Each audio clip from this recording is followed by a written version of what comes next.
Salut, Guéned, ça va? Ça va? Merci de m'inviter sur ta Ah chaîne. non, c'est moi qui ai enchanté de te recevoir depuis le temps que je voulais te faire une petite interview.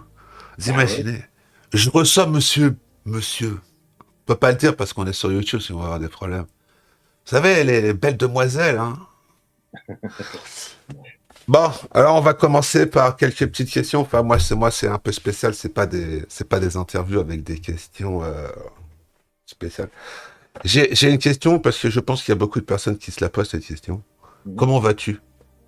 Bah écoute, ça va bien. Ça va bien. Je suis toujours là, même si je ne suis pas très actif sur YouTube. Bah écoute, ça va bien, on se maintient. Puis voilà, j'essaye de faire mes petits trucs artisanaux dans mon coin, dans la bonne humeur. Et puis c'est ce qui compte le plus. Après, En tout cas, le tu, reste, c'est tu- une littérature. tu nous as gâtés hein, pour les fêtes là. Tu nous as bien gâtés, hein, c'était. Je me suis tapé un petit délire avec la bande son de Gonnet TV. Ah, franchement, moi j'ai adoré, hein. Donc voilà, c'est vrai que ça, je vais dire que c'est un petit peu cadeau parce que tu sais comment fonctionne YouTube. Donc dès que tu mets un morceau de musique originale, tu as les ayants droit qui te tombent dessus Ah bah, ça pour les ayants. critiquer. Donc, euh, donc Les- voilà, ça c'est du pur bonus pour ceux qui aiment bien les petits délires. Je ne sais pas pour quelle raison cette vidéo est interdite en Russie. Ça m'a fait sourire parce que je me suis dit, tiens, c'est bizarre. La Russie interdit ce type de contenu. Parce que c'est trop bien et les Russes ils ont pas le droit de la bonne musique. Je sais pas, c'est bizarre. Peut-être qu'il y a des accords avec certaines maisons de disques. De toute façon, faut pas chercher à comprendre YouTube. Ouais, non, non, c'est vrai que c'est En hyper. réalité, on s'en fiche. En réalité, tu nous as. Enfin, pour les gens qui étaient là, puis après pour les gens qui passent par là, bah, ça fait toujours plaisir, hein. Moi, comme je t'avais dit, je t'avais demandé si je pouvais récupérer. Mais après, je me suis dit, tu vois, j'ai récupéré, mais pour moi, tu vois, je le mettrai pas en live parce que je me suis dit, tu vois, ouais. Donc pour moi, j'ai récupéré, et puis ben, de temps en temps, tu vois, quand je sais pas quoi faire, paf, mets le son, paf, je mets à fond, puis écoute ça. Ah non, mais franchement, c'est tellement bien fait et tout, franchement, donc, voilà. Ouais, mais j'en ferai d'autres. Si tu veux, il y a quelques années, j'avais fait la bande son du Réveillon. J'en avais fait une pour le Réveillon de Noël et puis une pour le Réveillon de la Nouvelle Année. Écoute, ça avait marché correctement. Les gens avaient bien aimé le format parce que c'est pour dire de mettre une petite musique de fond. Mais c'était avec des musiques de jeu. Là, ça posait pas trop de problèmes. Sauf que un an après, pareil, tu as des ayants droit qui se sont manifestés, qui ont récupéré les droits. Même sur des jeux Commodore 64, tu Ah vois, bon? Great Guiana Sister, par exemple, paf, alors je sais plus son nom de tête, mais le créateur du jeu, voilà, a fait valoir ses droits. Bon, ça, moi, ça me pose pas de problème parce que c'est pas une chaîne, entre guillemets, Oh, qui est on sait très diffusée. bien que tu fais pas ça pour l'argent. Hein. Donc, Non, non, ouais. C'est la la passion avant tout. Voilà. la plupart des vidéos sont 18+, Ah à, oui, à cause des gonzesses, donc forcément, déjà en termes de visibilité, c'est pas top. Et alors, la bande son du LED TV, 18+, non monétisée, et puis interdite dans certains pays. Donc voilà, ça réduit la voilure, ouais. mais c'est pas l'objectif. L'objectif, je le dis toujours, moi je préfère, il y a des gens qui des fois qui me disent, ouais, tu mériterais plus d'abonnés. Mais non, je préfère autant avoir très peu d'abonnés, mais qu'on soit entre nous, parce que tu le vois avec certaines personnes qui commencent à grossir. Elles sont tétanisées par la pression, elles sont obligées de faire des trucs régulièrement, Le, et donc ça devient un peu pénible, quoi. le Donc, problème, le problème de devenir trop gros, c'est qu'après, ça devient plus humain, ça devient un petit peu. Après, on va pas se mytho, il y en a aussi quand ils ont envie, à un moment, bah, quand t'as envie, bah, il faut que tu fasses tourner le bordel pour toucher ton chèque, parce que sinon, tu bouffes rien, donc ça fait peut-être des fois du contenu un peu à contre-cœur, tu vois. ouais, ouais, et moi, tu vois, pendant un mois et demi, j'ai pas fait de vidéo. Bon, bah voilà, ça n'a pas d'incidence sur mon quotidien. Juste des gens qui se disent, bah, t'es mort, qu'est-ce que tu fais? T'es plus là. Bah écoute. Donc c'est rigolo. Mais voilà, après, à 14 000 abonnés, je suis un minus sur YouTube. Voilà, Ah. il n'y a pas d'enjeu, je me fais plaisir. Non, mais de toute Et puis façon, moi je t'ai rencontré, j'ai vu que t'étais pas, excuse-moi l'expression, que t'étais pas un vendu, quoi. bah, j'espère. On s'est pas vu longtemps, on a discuté peu, mais tu vois, franchement, ça m'a marqué, hein, cette rencontre. Ouais, bah c'est merci, moi aussi Et j'aime. en plus, c'est toi qui m'as conseillé le bouquin. Je t'avais dit, donne-moi un bouquin là que t'as sur ton truc, que le meilleur pour toi. Tu m'avais filé celui la sœur Sega. Mm. Et c'est vrai que je vais pas être mytho. J'ai appris plein de choses que je savais pas. Pourtant, je pensais à connaître plein de choses, mais ça m'a remis un peu à ma place. Donc, prochainement, quand j'aurai un peu de sous, bah, je ferai la compilation, tu vois. Bah, on aura peut-être l'occasion de se revoir. Ouais, sans doute, peut-être. Voilà. Donc, en tout cas, franchement, bon, tu sais, il y a même des gens qui m'ont reproché un petit peu, parce que tu sais, j'avais fait une comparaison un peu entre ton bouquin et celui-là de Conquer. Et il y a des gens qui m'avaient dit, ouais, comparer ça un menu genre fast-food et de l'autre côté du 5 étoiles, c'est un peu, je sais pas, c'est un peu mon ressenti, hein. Je suis désolé, hein. Enfin bon, c'est plus profond, tu vois, Ganed. Un peu plus haut level, tu vois. Les autres, c'est vraiment, tu vois, un peu fort fast-food, quoi. Enfin bon, Bah, un peu tu vois, commercial. il y a un gars qui s'appelle Douglas Alves, que tu connais peut-être, hein, c'est Oui, je un connais le nom. ancien journaliste. Alors lui, c'est vraiment une pointure en termes d'histoire des jeux vidéo et puis même de la PC Engine, hein. Je veux dire, à la rigueur, tu l'invites, il va te faire un décortiquage technique de la PC Engine mieux que je ne saurais le faire parce que c'est vraiment un amoureux de la technique. C'est un professeur d'ailleurs, il donne des cours dans des écoles de jeux vidéo.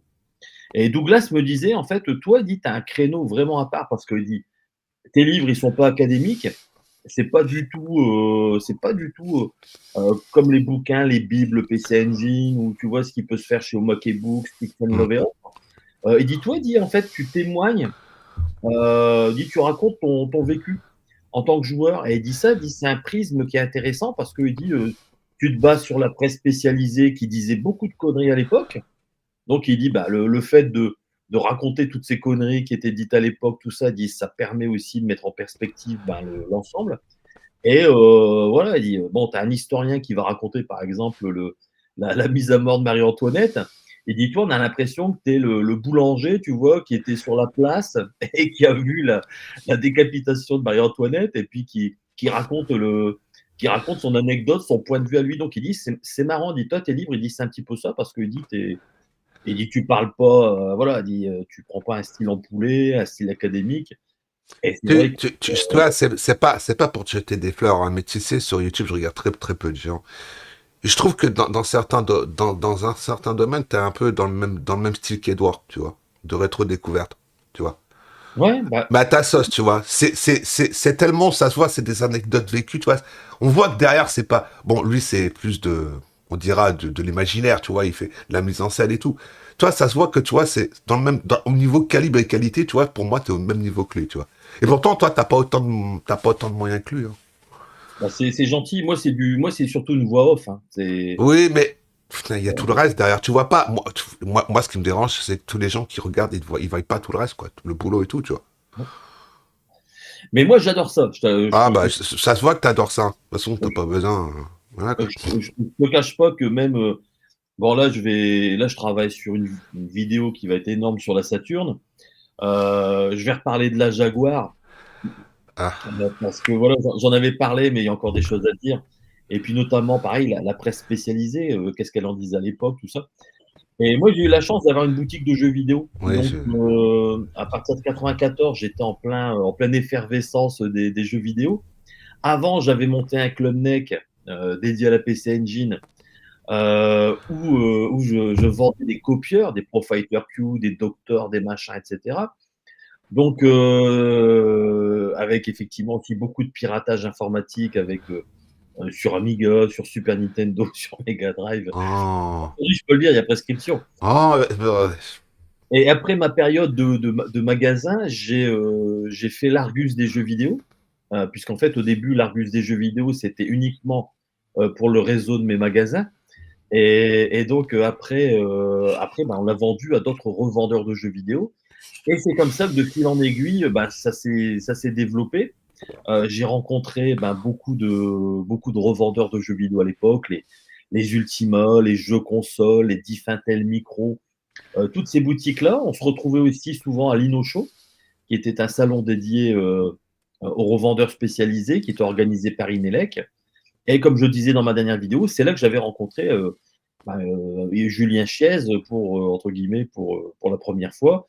Et puis après, voilà, j'avais pu le rencontrer dans d'autres occasions. Il m'avait fait visiter Gameblog et autres. Et c'est pour ça qu'on parlait des youtubeurs. Moi, je suis stupéfait de voir le déferlement. Parce que j'ai fait une vidéo sur le bouquin qu'il a fait avec AHL. Et Oui, en fait, je me rends compte qu'on ne parle pas d'AHL, on parle quasiment que de Julia Chiez, parce que tu as t'as ceux qui l'aiment pas qui viennent sur cette vidéo pour se défouler. le problème de Julien Chess, comme tu dis, c'est qu'il y en a beaucoup qui l'aiment pas. Mais le problème de Julien Chess, je vais être sincère avec toi, moi Julien Chess, je regarde ses vidéos parce que, bon, voilà, pour rester un peu, il traite les sujets, tu vois, un peu pour voir un peu ce qu'il pense. Mais le problème de Julien Chess, c'est que je trouve qu'il a pris un peu le melon, tu vois. Moi, je trouve, hein, personnellement, c'est que mon avis personnel, et puis tu sais, moi, quand j'ai quelque chose à dire, je le dis, je réfléchis pas plus loin. Mais le problème, c'est que, comme tu dis, derrière, il regarde pas qui est derrière, quoi. Parce que HL, c'est pas n'importe qui, tu vois. Bah ouais, ouais. Et ouais, bah, j'ai vu que tu avais fait une vidéo une fois sur Julien. Et donc, moi, je suis pas objectif parce que, comme je te l'ai dit, je l'ai rencontré à l'Inno Show. Le mec, il parlait devant 400 revendeurs avec une aisance à l'oral qui, moi, m'a stupéfait parce que bah, il est plus jeune que moi et bon, on voyait qu'il maîtrisait parfaitement son sujet. Après, il m'a invité à l'époque chez Gameblog en me disant bah, tiens, si ça te fait plaisir, viens, je vais te faire visiter les locaux. Moi, j'y avais été avec mon gamin et j'ai rencontré quelqu'un d'extrêmement sympathique, d'enthousiaste. Bah, voilà, il m'a montré toutes les coulisses de Gameblog. Et bien plus tard, quand Konami, c'est ce que j'expliquais dans la vidéo, quand Konami a lancé Castlevania Lord of Shadow 2, je me suis retrouvé invité par Konami. J'ai reçu un carton d'invitation et tout, soirée de présentation exclusive, machin, etc. Donc je me suis pointé, je suis tombé sur plein de journalistes de jeux vidéo, la plupart des sites internet de l'époque, hein, comme Gamecult, Gameblog et compagnie. Je suis retombé sur Julien Chies, Strazom, etc. On a parlé. Et à la fin, la responsable de Konami m'a invité dans son bureau et elle m'a offert des goodies, tout ça, en me disant bah voilà, euh, on vous a invité parce que Julien Chiez l'avait souhaité, vous avez mis sur une liste, et puis bah, moi j'étais super content. Et si tu veux, il s'en était même pas vanté, il n'avait pas dit oui, Non, c'est non. grâce à moi que tu es là, etc.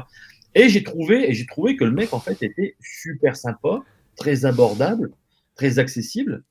Et puis après, après, il y a eu des embrouilles avec Gameblog. Il a créé sa chaîne YouTube quasiment en même temps que moi. Bon, il a eu un développement exponentiel alors que moi, j'ai stagné. Mais voilà, en 2016, voilà, il lance sa chaîne YouTube. Il cartonne avec de l'actu. Derrière, il a une communauté qui le suit, des mecs qui payent, hein, qui payent pour avoir des avantages, qui lui font des dons, etc. Et moi, voilà, chacun est libre de faire ce qu'il veut, tu vois. Alors derrière, on me dit, ouais, t'es Julien Chess, patati patata. Non, mais c'est pas la personne qui me dérange. C'est ce qu'il représente. En réalité, c'est plus ça, tu vois. C'est un peu, malheureusement, comme c'est la première chaîne de JV, tu vois. Et puis, il dit beaucoup de bêtises. Et derrière, tu vois, moi, je suis désolé, hein, tu sais, il y a une vidéo là qui est sortie un peu, là, je sais pas si tu l'as fait, la vidéo de Play Culture qui parle des influenceurs, les menteurs, qui profitent. Tu sais, par exemple, comme dernièrement, il y a eu un trailer GTA 6, ils ont tous sorti 50 vidéos sur le trailer de GTA 6, les 50 secrets, les machins. Et en réalité, il n'y a rien du tout, tu vois, c'est que du putaclic, c'est que pour que tu cliques et que les gens regardent, tu vois. Et c'est ça que moi j'aime plus, c'est que arrive un moment, tu vois, c'est que ça.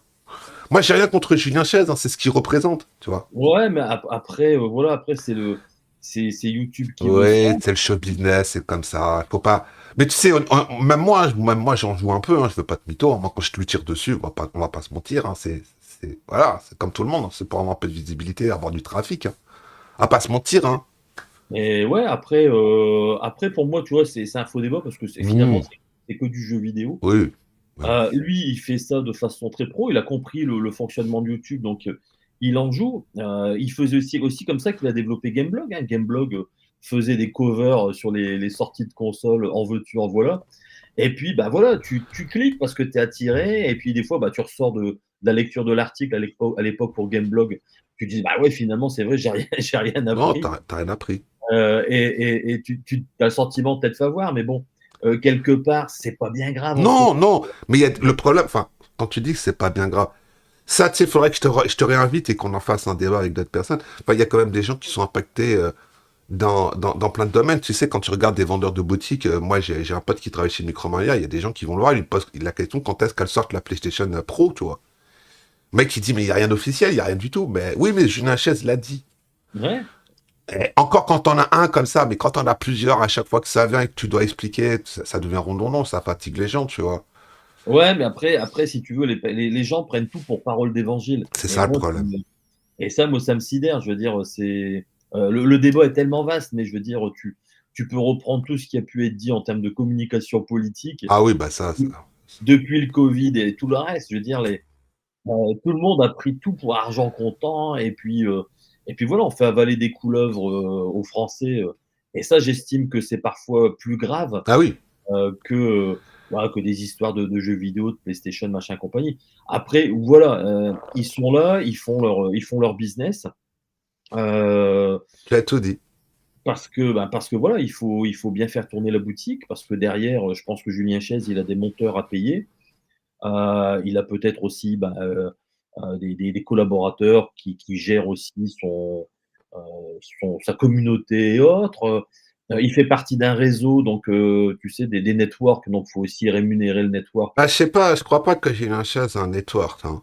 Je crois que Julien Chaise, je pense que, enfin, de toute façon, si tu veux savoir, ça c'est tout simple, hein. Tu regardes son statut social, tu regardes s'il y a des gens qui bossent pour lui, hein. Je pense pas qu'il a un network, Julien Chaise. Je pense qu'il bosse tout seul dans son coin. C'est peut-être l'un des gros seuls youtubeurs qui a pas de network. Je dis peut-être une connerie, hein. Ouais, Mais après, il me je sais semble, pas, hein. mais je sais, parce que j'en ai déjà discuté avec Psychodélique. Ah, Euh, le fameux psycho. ouais, je l'ai rencontré à la Edge Convention, et pareil, le mec, en fait, beaucoup le déteste, le critique, le machin, etc. Mais moi, j'ai rencontré aussi quelqu'un de très Ah oui, sympathique, psycho.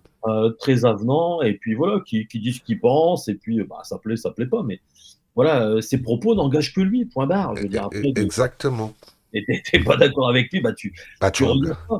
Mais là, c'est pareil, tu vois, je suis invité à la Edge Convention, donc à Villejuif, donc pareil, t'as des mecs qui m'écrivent en me disant ouais, tu soutiens un mec qui est pro-palestinien et tout, mais mais mais je soutiens pas Edge. Je veux dire, je vais à la convention, il m'invite à sa convention.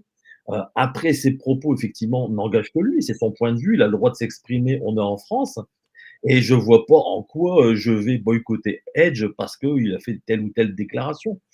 C'est ça souvent le problème, tu vois. C'est que Ouais, parce que tu tiens des propos, les gens te collent une étiquette. ouais, c'est vrai que alors Moi, voilà. je vais être sincère, je suis même surpris que tu aies accepté de venir chez moi. Je vais être sincère, hein, parce que moi, sur le YouTube Game, je suis un peu, tu sais, le gars qu'il faut pas aller parce que, tu sais, je suis un peu le fou, le mec qui pose des questions à la con, quoi que ce soit, tu vois. Donc, j'ai été surpris que tu aies accepté. Parce Mais que, moi, si tu veux, déjà, je te suis quand même depuis pas mal de temps, et je regarde ce que tu avais fait sur Julien Chies. J'avais regardé, tu vois, j'avais cliqué, ça a marché ah, bah, ton accroche. Et donc voilà, moi après, j'aime bien les gens qui sont à la marge, j'adore ça. Voilà, les mecs qui sortent de l'ordinaire. Et que ça soit toi, que ça soit Edge, Big Cap Gaming, Cousin Hubert, voilà, ou d'autres, hein, voilà, j'aime les gens qui font du contenu un peu décalé, et puis voilà, ça m- fait du bien, ça dépayse. moi, j'ai un gros problème, c'est que je suis beaucoup en retard sur beaucoup de machines. Je découvre des machines vachement en retard. La Dreamcast, moi à l'époque, je l'avais pas connue, je la découvrais il y a peut-être 2 ans. La PC Engine, à l'époque, j'avais un pote qui l'avait. Il m'avait montré les U-cards, j'avais joué, je sais même plus à quel jeu, je crois que c'était Jackie Chan. Et ça, c'est des consoles que je n'avais pas mis les mains dessus, tu vois. Et j'ai découvert grâce à YouTube, grâce à des gens comme toi, il y a tant d'autres, tu vois. Et bah malheureusement, je suis tombé dedans.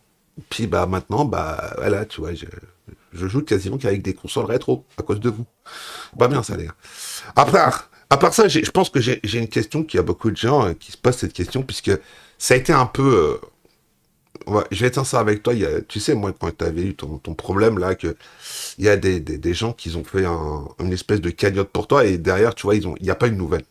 Je suis obligé de te poser cette question, parce que je pense qu'il y a des gens qui se posent cette question. Parce que j'ai regardé les commentaires, et il y a des gens qui se sont dit, ouais, est-ce que Gannett a touché l'argent, ou que c'était encore un truc du vent? Alors, est-ce que tu peux, Non, non, tu peux ah oui, oui. confirmer? Ouais, je peux en parler. J'ai bien, déjà, je remercie encore ceux qui sont à l'initiative de cette cagnotte parce que je le rappelle, j'ai rien demandé Oui, je sais. et j'étais même contre au départ. C'est-à-dire qu'au début, je Oui, voulais pas parce que, tu sais, ça fait un peu pitié que des mecs qui vont te donner des sous pour t'aider et cetera. Bah, tu as ta fierté, tu te dis, «Oh putain, quand même, les mecs, bon, ils vont faire un don, ils pourraient l'utiliser autrement» et cetera. Donc ça m'a gêné. Alors je l'ai dit à Guémouoni qui était le principal instigateur du truc, Cédric Amobile qui a créé la cagnotte. Voilà, cette spontanéité m'a gêné dans un premier temps en me disant, «Oh putain, c'est chaud quand même» et puis, voilà, les gens vont dire: «Ouais, pourquoi on lui donne des sous? Ce mec-là, il doit être blindé» et cetera. Et contrairement à ce qu'on pense, non, je suis pas du tout blindé parce que ouais. j'ai une séparation qui m'a mis sur la paille.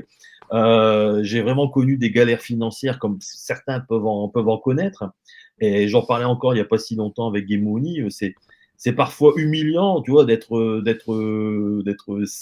à sec financièrement et puis voilà, de te dire: «Putain, c'est chiant» parce que, ben, voilà, tu as des charges qui font que, bah, tu peux pas te permettre d'acheter, des super consoles, des super collections de jeux. Tu es obligé de faire le tri, de faire attention et puis, tu as la vie de tous les jours qui est de plus en plus chère donc faut faire gaffe, hein.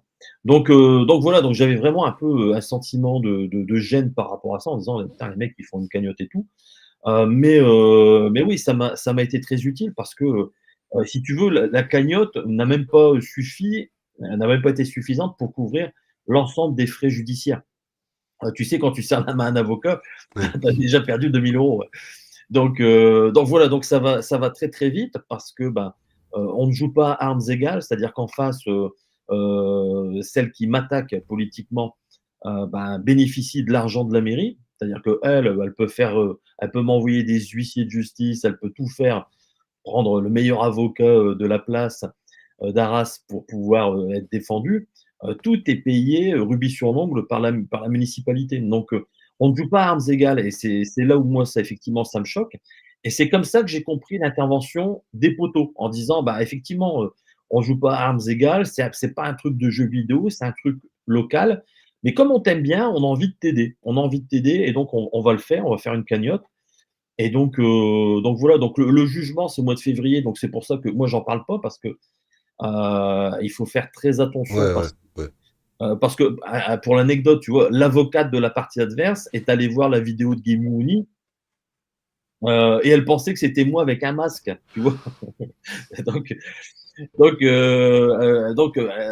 elle a contacté mon avocate pour dire: «Bah, attendez, qu'est-ce qu'il fait ce gars-là? C'est qui ce Guy Est-ce que c'est monsieur Eck, qui, sous le biais d'un pseudonyme, attaque, ma cliente?» Bah, tu vois? Mais des trucs de fou alors que bon, et même là, j'ai eu peur. Je me suis dit: «Bon, bah, si ça se trouve, Guémou, il va se faire attaquer aussi en justice à cause de moi» et voilà et donc c'est ce milieu-là que moi je dénonce à mon niveau local parce que je suis encore conseiller municipal d'opposition. Je dis ce que j'ai à dire et c'est pour ça que je relativise beaucoup dans ce qui se passe pour les jeux vidéo parce que, alors tu vois, on peut polémiquer sur Julien Chaize, machin et cetera, mais dans la vie de tous les Ah jours, oui, il y en a, ils cherchent pas à comprendre, hein.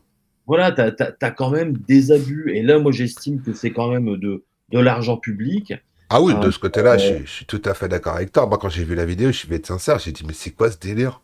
Moi, c'est j'étais et même pas au courant, j'ai vu la vidéo passer, et on m'a dit, tiens, regarde ça. J'ai fait, non, Guenette qui se retrouve au tribunal. J'ai dit, mais c'est quoi ce bide? ouais, ouais, mais après attention, c'est pas la première fois. C'est-à-dire que moi j'ai ce côté un peu tête à claque où je vais jusqu'au bout de ma démarche. Les menaces avec moi, ça ne marche pas parce que, ils m'ont quand même menacé avant, hein, tu vois? De: «Ouais, on va vous attaquer en justice, patati patata». Bah, j'ai dit: «Allez-y, c'est pas grave», mais je suis quelqu'un qui ne lâche pas quand voilà, quand je suis «sûr» entre guillemets de mes positions. Après voilà, on va pas se mentir, je veux dire, cette personne-là fait partie de la Macronie locale. Elle a le bras très long, hein, elle Oui, connaît elle connaît Xavier Bertrand, Darmanin, oui, bah, on l'a vu, on l'a vu. Édouard Philippe. Donc effectivement, je ne joue pas à armes égales parce qu'elle a forcément un réseau et il lui suffit de passer quelques petits coups de fil pour que les choses, s'arrangent. Un exemple tout bête, le préfet m'avait donné raison. Le préfet avait dit: «Écoute, effectivement, ce n'est pas normal qu'elle ait un financement de la mairie, patati patata». Donc il lui avait demandé de retirer. Ça, je l'ai mis sur mon blog Et même pas 15 jours après, il est revenu sur sa position. C'est du jamais vu. C'est-à-dire qu'en fait, tu as le préfet qui t'écrit officiellement pour dire: «Vous avez raison, monsieur, qu'elle ne doit pas bénéficier de l'aide, de la protection fonctionnelle de la mairie». Et puis, 15 jours après, alors sans doute qu'il y a il y a dû avoir, une intervention divine, je ne sais pas, il a dû se passer un truc. Le préfet revient sur ses propres dires en disant: «Oui, bon, bah, finalement, non, non, elle a raison, on a vérifié». Ah, tu te dis: «Mais attends, les mecs, vous êtes sérieux ou quoi?» Donc voilà, bon, donc je sais que pour moi, l'affaire, les dés sont pipés. Ça va me coûter encore un bras cette affaire. Mais voilà, c'est pas grave. Moi, au moins, je peux me regarder tous les matins dans une glace sans me dire ouais, t'es un pourri, t'es un vendu, t'es un ceci, t'es un cela, t'as baissé ta culotte. Non, voilà, je tiens bon et puis voilà, c'est comme ça. Et après, Si je dois te dire qu'une simple et unique chose, c'est courage. Parce que moi aussi, je passe par là. Mais bon, moi, c'est pas pour la même chose. Hein. C'est pas, moi, on m'attaque pas, c'est moi qui attaque. Donc, voilà. Voilà. Je t'en parlerai peut-être en off. Donc, voilà. Bon. Alors, maintenant qu'on a fait un peu le tour de certaines choses, je dois te poser cette question. Pourquoi tu aimes pas Atari? ouais, alors ça, c'est, on va dire que c'est un jeu. C'est un jeu parce que, si tu veux, c'est une frustration d'enfance. C'est-à-dire que ma première console, c'était une console Atari 2600. T'as mon père un jour qui me ramène une machine. Alors moi, je suis gamin, je sais pas quel âge j'avais, peut-être 9 10 ans, tu vois. Et t'as le paternel qui te ramène cette console Atari. Bon, et il la branche sur la chaîne parce que moi, je savais pas du tout comment ça marchait. On cherche le canal, tu vois, fallait tourner les boutons, le canal UHF, le Oui, VHF. oui. Et puis d'un seul coup, je vois à l'écran un truc qui apparaît. Et là, en noir et blanc, tu vois, un truc, waouh, putain, c'est génial ce truc, c'est quoi? Et puis avec mon père, bah, on joue à combat. Il avait une cartouche combat et puis, bah, voilà, avec des petits tanks, on s'affronte et tout. Et pour moi, ça a été un choc, mais alors tu peux pas savoir. C'est-à-dire que c'est le truc, complètement dingue. On peut être actif devant la télévision, on n'est plus là à regarder Albator, Goldorak, enfin les dessins animés de l'époque. Et encore, je suis même pas sûr que c'était ce type de dessin animé. Mais bon, voilà, parce que c'était, pour moi, c'était magique. Et puis au bout de quelques temps, bah, ma grand-mère qui vivait chez nous dit à ma mère: «Ouais, David, il m'a l'air vachement énervé devant ce truc-là, il s'excite, il s'énerve, il devient tout rouge, il transpire». Et puis, tu as des tantes, qui se pointent, qui disent: «Oui, en plus, c'est très mauvais pour les yeux, il va Ouais. devoir porter des lunettes» et cetera. Bon, elles avaient raison, je porte des lunettes. Et surtout, ça abîme la télévision. Parce que moi, j'ai entendu que ça grillait les télévisions, ces machines-là, patati patata. Ouais, toutes les conneries de l'époque, quoi. Ouais, alors ce qui fait qu'on me l'a retiré. Donc, tu vois, première frustration avec Atari, c'est-à-dire que, hop, on m'enlève ma console.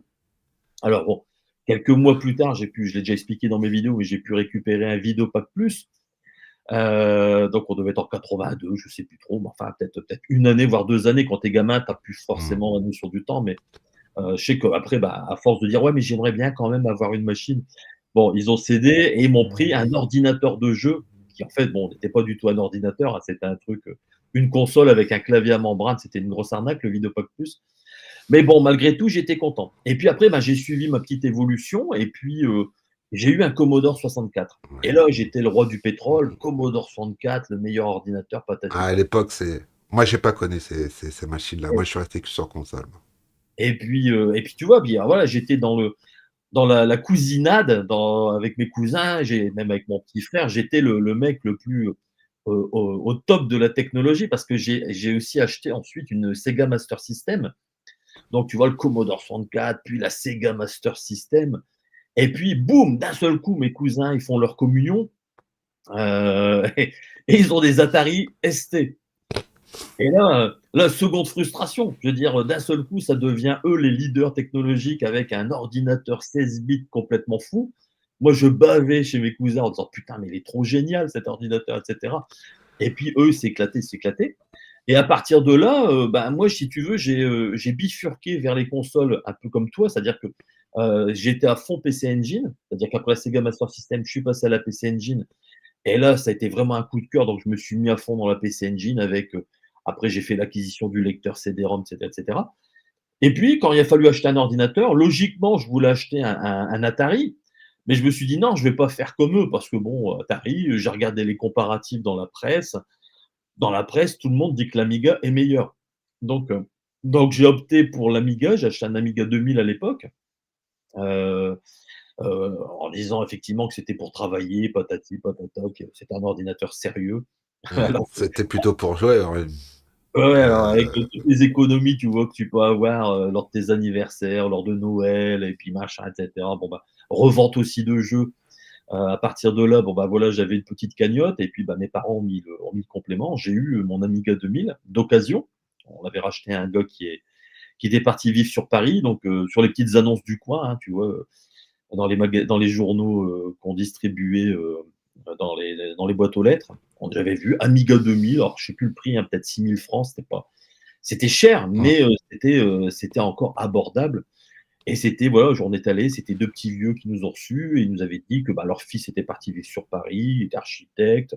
Maintenant, il était sur Macintosh et que bon, on n'avait plus rien à secouer de cette vieille machine. Donc voilà, il voulait la brader pour faire de la place dans sa chambre. Donc je suis reparti avec un Amiga 2000 avec plein de jeux originaux, heu des jeux coquins aussi, des strip poker, des machins et ouais, donc tu j'étais aux anges et à partir de là, j'ai commencé à toiser mes cousins en leur disant: «Ouais, votre Atari, il est tout pourri, machin et cetera» et c'est de là qu'est née effectivement cette petite guéguerre entre, mes cousins et moi en leur disant: «Ouais, vous avez un ordinateur nul», alors que moi j'ai le Nexus Ultra et même eux, quand ils venaient, ils tiraient un petit peu la langue parce que tu mettais une démo, qui déchirait ou certains jeux effectivement qui étaient comme Shadow of the Beast. Je veux dire, à chaque fois que je ouais. voulais mettre quelqu'un en PLS, j'ai dit: «Viens, je vais te montrer un jeu». Alors le jeu, intrinsèquement, il était pas super jouable, hein, il faut le reconnaître. C'est pas non plus un bijou d'ergonomie. C'est spécial Shadow of the Beast en termes de maniabilité, de jouabilité. Mais la démonstration technique, la musique, bah, voilà, calmait beaucoup de monde à l'époque. C'était effectivement une petite fierté pour ceux qui avaient un Amiga.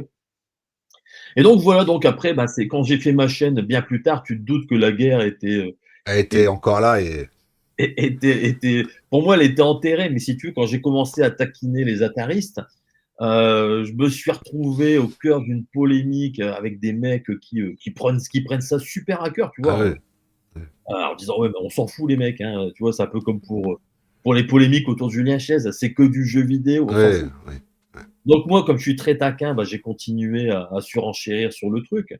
Parce que pour moi, il y a pas de match. Techniquement, tu peux pas comparer, je veux dire, une une Ferrari et une Renault Fuego. ouais, Je bah, bah, voilà, je veux dire, elle a l'Amiga des coprocesseurs. Donc déjà, voilà, tu as une puce dédiée pour les graphismes, pour le son, et cetera, alors que n'a pas l'Amiga, que n'a pas l'Atari. Donc forcément, tu joues pas à armes égales. C'est comme comparer, voilà, une PlayStation avec une NES, tu vois? oui, ça a rien à voir, hein. Ouais, ça n'a rien à voir. Voilà, pour moi, il y a pas de débat possible. Après, c'est de l'affinité. Je veux dire, si quand tu étais gamin, tu t'es éclaté sur ton Atari, je comprends que tu sois fan d'Atari, que tu aies une relation différente avec cette machine, avec cet ordinateur. Comme moi, je peux l'avoir avec la Sega Master System, avec la PC Engine, avec le Commodore 64, même le Videopack Plus.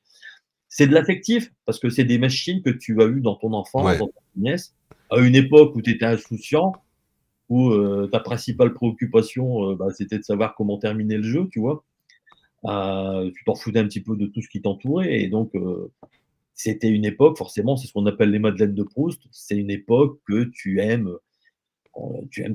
t'imprégner encore aujourd'hui. ouais, bah, de toute façon, pour moi, le rétro, c'est un petit peu, ben, on essaie de retrouver tous ces souvenirs d'enfance, hein. Mmh. Surtout quand tu de nos jours. Voilà, quoi. Bah, c'est alors il y a une psychologue qui dit que c'est une sorte de doudou, la nostalgie. C'est un doudou parce qu'effectivement tu te replonges dans Mmh. une période. Ouais, c'est vrai, hein. Dans un sens, à ce qu'elle dit, c'est vrai, hein. Ah bah, ouais, ouais, je suis d'accord avec elle, hein. C'est voilà et c'est pour ça que ça marche, hein. Je veux dire, c'est pour ça qu'il y a tant de nostalgie parce que quand tu vois le monde de merde dans lequel on est actuellement, voilà, c'est pas jobard. Alors certains me disent: «Bah, ouais, mais dans les années 80, c'était aussi un monde de merde». Tu avais des guerres, tu avais des Oui, machins. oui, mais bon, on était plus petits, on n'en avait pas forcément conscience, tu vois ce que je veux dire? Ouais, c'est-à-dire que tu avais de l'insouciance. Ouais, C'est-à-dire que tu t'en foutais. Je veux on dire, s'en foutait, quoi, tu vois? tu t'en foutais parce que tu te sentais pas concerné et puis c'était loin et puis tu avais pas autant de médias. Moi, quand je vois que mes fils, ils sont toujours sur leur téléphone portable, ils sont abreuvés d'informations, de trucs et cetera, je pense que la jeunesse actuelle a perdu une bonne part Ah d'insouciance. oui, ah oui, oui. Parce que voilà, les réseaux sociaux, le monde qui les entoure et la technologie qui les entoure, heu, ne leur permettent pas d'être insouciants parce que voilà, dès qu'ils ont un téléphone portable, dès qu'ils sont connectés à Internet, ils se prennent en pleine tronche des actus qui sont sanglantes, etc. Moi, mon fils, tu vois, j'ai trois garçons. Mon second garçon était au lycée Carnot Gambetta d'Arras quand il y a eu l'agression, enfin l'attaque terroriste. Euh, il m'a montré ce qu'ils avaient filmé, c'est-à-dire des gamins Ouais, putain. à leur âge, ils ont dans leur téléphone portable la Ouais. mort, la mort en direct, tu vois. Ouais, ça pue, quoi. Et tu vois, c'est parce qu'en fait, après, ils se sont tous partagés les machins, ils ont mis ça sur Snapchat ou enfin je ne sais quoi, ils ont récupéré cette vidéo-là. Bon, mon fils ne l'a pas vu en direct parce que lui était dans une autre classe, mais quand il est sorti, il était surexcité. Alors j'ai dit, ça va, moi j'étais hyper inquiet. Tu t'imagines, tu reçois des messages, tu n'arrives pas à voir ton fils, tu te rends sur place, tu as des flics partout, on t'empêche de passer, on te dit, bah, faut aller le récupérer à pied. Là, ils sont confinés, tu sais pas ce qui se passe. Et puis après, tu le récupères et tu as ton fils qui te dit, bah ouais, j'ai eu l'impression voilà, d'être dans l'actualité BFM, d'avoir vécu un truc. Il a été interrogé par le Figaro, Ah, c'est le genre d'épreuve traumatisante, hein, ça. ouais, après, il a pas été traumatisé. Lui, il était content, il vivait un truc exceptionnel, tu vois. À la rigueur, il ne mesurait même pas ce qui se passait. Pour lui, tu vois, c'était un truc. Enfin, il se passait un truc, entre guillemets, sensationnel dans sa vie. Et après, il a eu le contre-coup après, où il s'est dit, bah merde, en fait, ouais, j'aurais pu être tué. Ouais. Et en fait, c'est grave, on a tué un prof, quoi, tu vois. Et puis, ben, tous les gamins, alors, tu avais des filles qui pleuraient, qui étaient traumatisées, tu avais des mecs qui faisaient les caïds, tu as les mecs, enfin, voilà, tu as tous les gamins qui réagissent différemment. Et ça pose question. Et je me dis, moi, à son âge, bon, j'ai jamais vécu de trucs comme ça, quoi, Ah tu non, vois. à notre époque, on n'avait pas déjà autant, comme tu dis, autant d'informations, puis la facilité à la circulation de l'info. Maintenant, c'est instantané, tu vois. Hein. Tu vois, dans les années 80, tu avais des attentats terroristes, tu as eu 13 morts. En 1987, tu avais eu un attentat à la bombe devant le magasin Tati, donc à Paris, qui avait fait 7 morts. Bon, aujourd'hui, il y a un tel événement, ça tourne en boucle sur BFM Ah du oui, matin au soir. Ils en font 3 jours, il faut venir des experts qui vont bassiner le truc pendant 5-6 jours. Bon, à l'époque, voilà, ils en avaient parlé à la télévision, aux informations à 20 heures. Ils en avaient parlé le lendemain, tu vois, quelques jours, et puis après, c'était tout. Alors moi, effectivement, ça m'avait marqué de voir ça, qu'il y avait eu un attentat à Paris, mais ça passait très vite. C'est-à-dire hum. que là, avec les réseaux sociaux, tu es abreuvé d'images, puis tu voyais pas les morts. C'est-à-dire, tu voyais un magasin dévasté, tu Ah voyais non, maintenant, ils vont presque, tu sais, si c'est en direct, là, tu sors ton téléphone, vas-y, je file et ça passe partout après, tu vois. ah bah, moi, mon fils m'a montré effectivement la vidéo en direct, tu vois, enfin, le truc filmé, le sang qui s'écoule. Tu te dis, waouh, putain, Ouais, c'est vraiment hardcore quand même. ouais, c'est hardcore, surtout à leur âge. Donc, Ah bah oui, après tu penses que, voilà, c'est quand même grave. C'est quand ouais, même voilà, grave. donc c'est pour en revenir à la nostalgie. C'est vrai que moi, je me demande ce que eux auront comme nostalgie quand ils auront notre âge. Ah bah ça, Euh, on sera plus là malheureusement pour le voir, mais bon.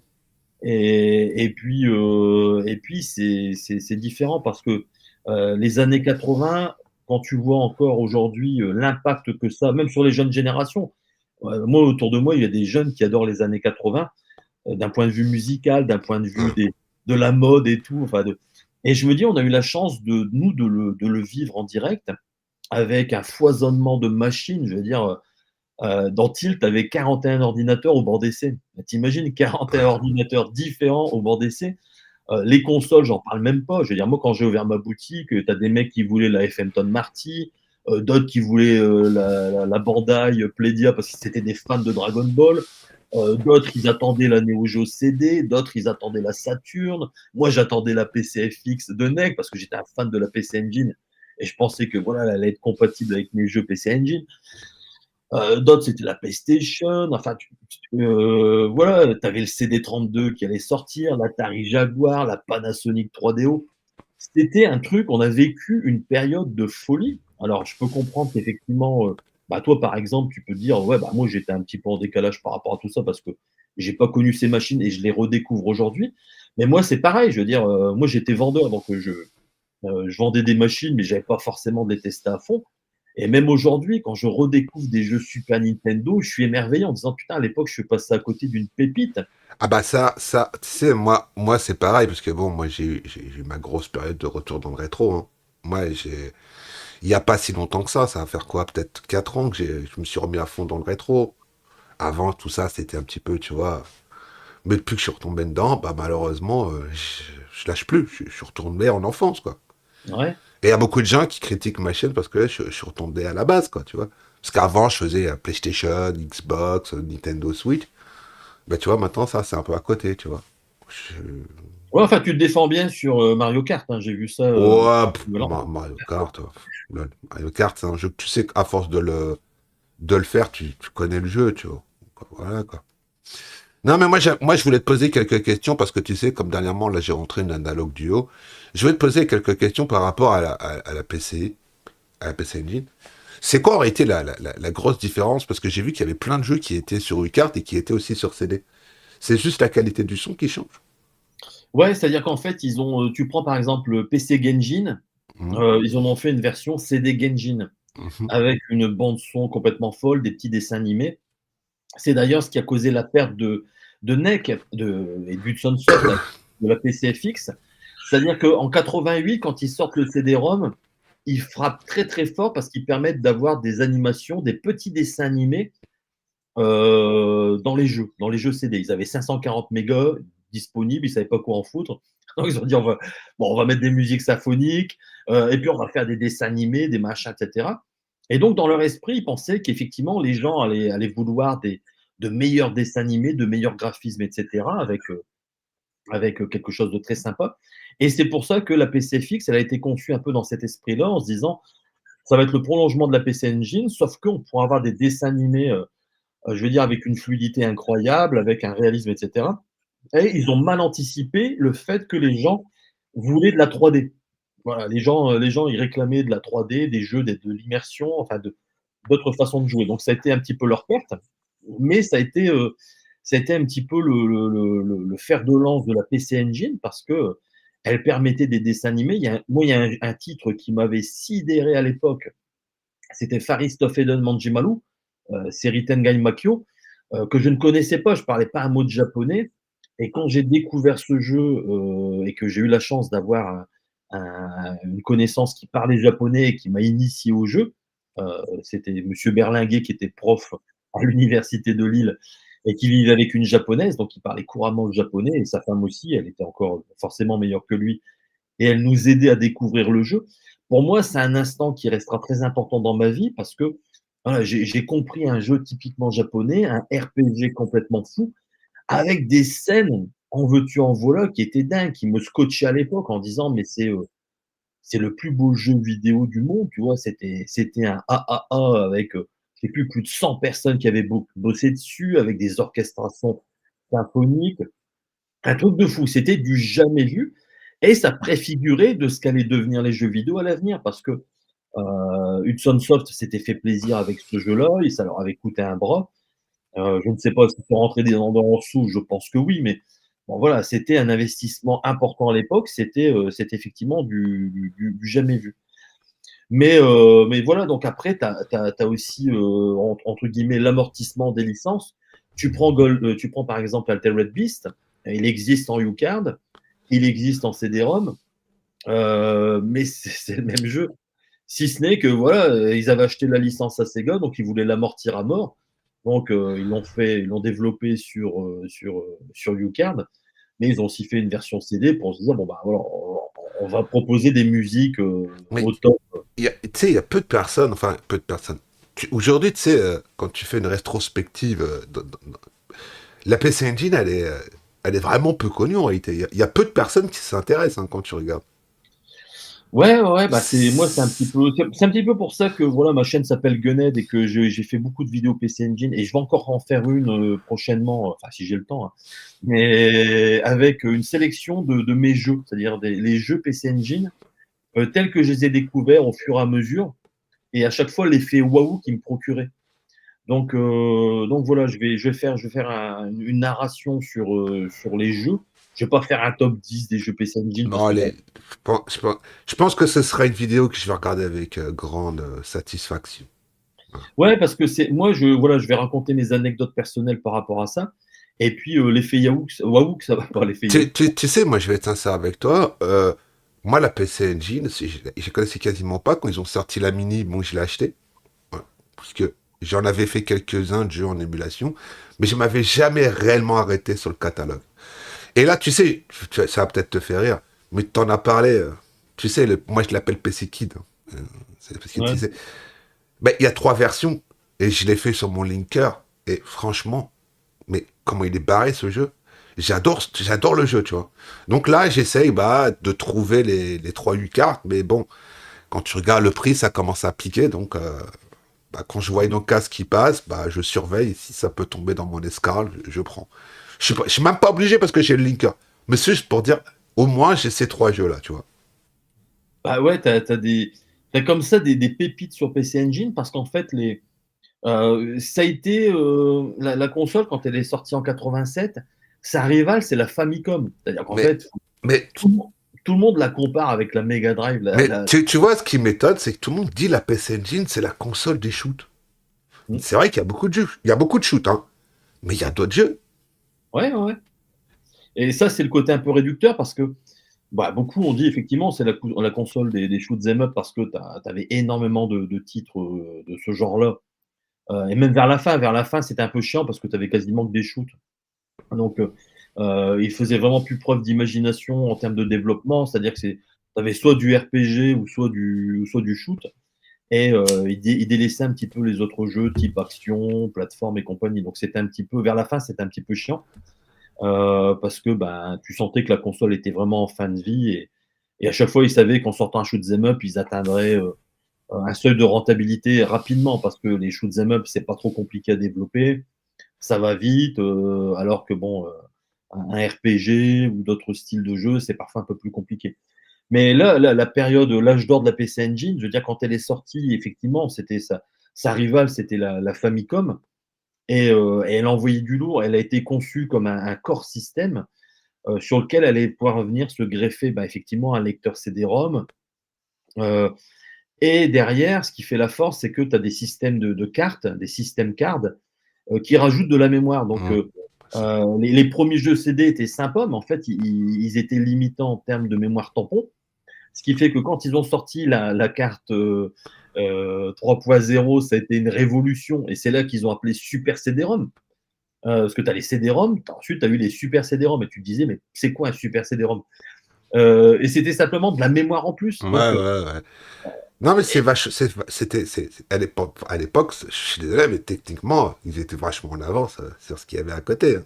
ils avaient hyper bien pensé l'architecture de leur machine. C'est pour ça elle a duré si longtemps au Japon. Et Elle a même au niveau qualité, moi, je peux te dire que, bon, je vais pas mytho, j'en ai acheté une en boîte que j'avais eu pour pas trop cher, que j'ai revendu à un autre youtubeur parce que je savais que j'allais avoir la duo. Moi, j'ai eu la machine entre les mains. Hein, tu peux pas dire que c'est pas une belle machine, qu'elle n'est pas bien conçue. Déjà, c'était la plus petite machine et à l'heure d'aujourd'hui, c'est toujours la plus petite machine.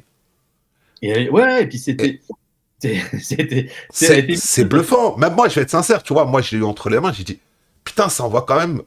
Quand tu te rappelles, tu vois, la NES, la brique, tu la mets à côté, tu te dis, mais putain, c'est quasiment. Mais c'est des années-lumière, les jeux qui sont dessus, quoi.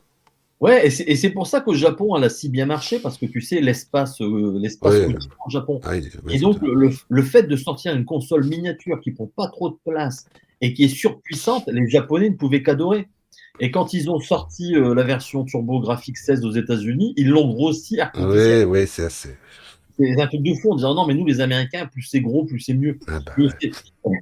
Et donc, ils l'ont élargi, ils en ont fait une fat. Alors que je suis sûr que s'ils avaient fait un petit truc de miniaturisation aux États-Unis, ça aurait aussi marché. Mais je te cache pas que moi, quand je l'ai reçu, parce que je lisais Tilt, je lisais Micro News, enfin tous les magazines de l'époque, et en fait, j'avais un filet de bave devant les images de la PC Engine, et je me dis, ouais, il faut que j'économise pour en avoir une. Donc j'ai économisé, et puis quand je l'ai commandé et que je l'ai reçu, j'ai eu une frayeur parce que ma Sega Master System, elle était Ouais. énorme. Et là, tu avais une PC Engine, à la rigueur, tu pouvais mettre 4 PC Engine dans une Sega Master System. Alors je me suis dit, punaise, j'espère que j'ai pas fait une connerie parce que peut-être elle est pas si puissante que ça, elle me paraissait fragile, tu vois. Et puis, ben, quand j'ai mis, quand j'ai mis Gunhead et que j'ai Ah allumé la ouais, console, ça a été un choc. C'était en full screen, c'est-à-dire tu n'avais même pas une petite fenêtre parce que sur Amiga, ils trichaient, c'est-à-dire qu'en fait, ils te réduisaient la fenêtre en mettant effectivement une fenêtre de jeu beaucoup plus réduite. À côté, ils te mettaient les high scores, enfin le score, ils te mettaient des trucs, etc. Ils te faisaient un encadrement aussi pour gagner de la place et réduire effectivement la fenêtre de jeu. Là, non, sur PC Engine, tu avais un full screen et tu mets Gunhead, tu as aussi un scrolling latéral en plus. mm, mm. Donc imagine, c'est du jamais vu. Non seulement tu as toute la surface de ta télé pour jouer, mais si tu es coincé, tu peux aussi aller à droite ou tu peux aussi aller à gauche pour éviter les boulettes. Et j'ai dit, waouh, mais cette console, elle est complètement dingue.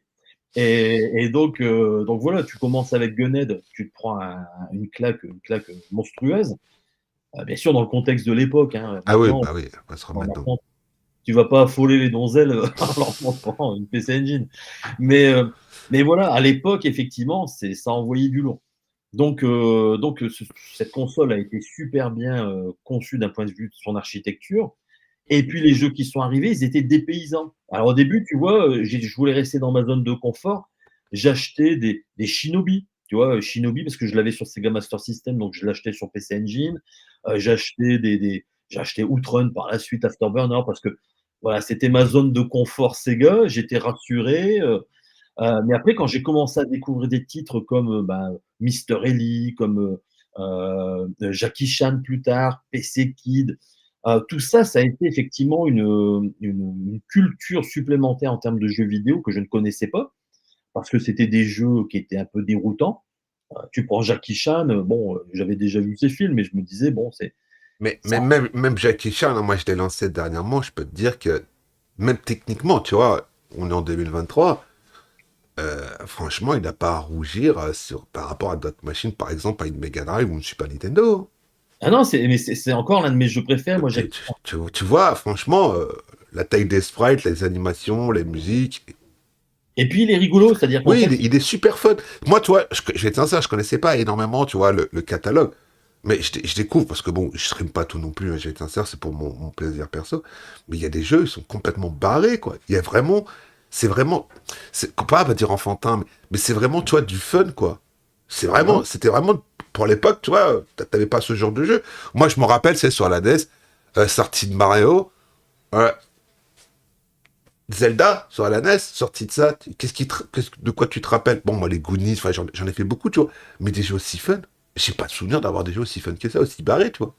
Ouais, ouais, moi, tu vois, j'ai eu aussi un choc avec Notopia. C'est-à-dire que c'était le Zelda de la console. Oui, c'est voilà, le fameux jeu qui fait encore aujourd'hui polémique parce que c'est une pâle copie, soi-disant, de Zelda.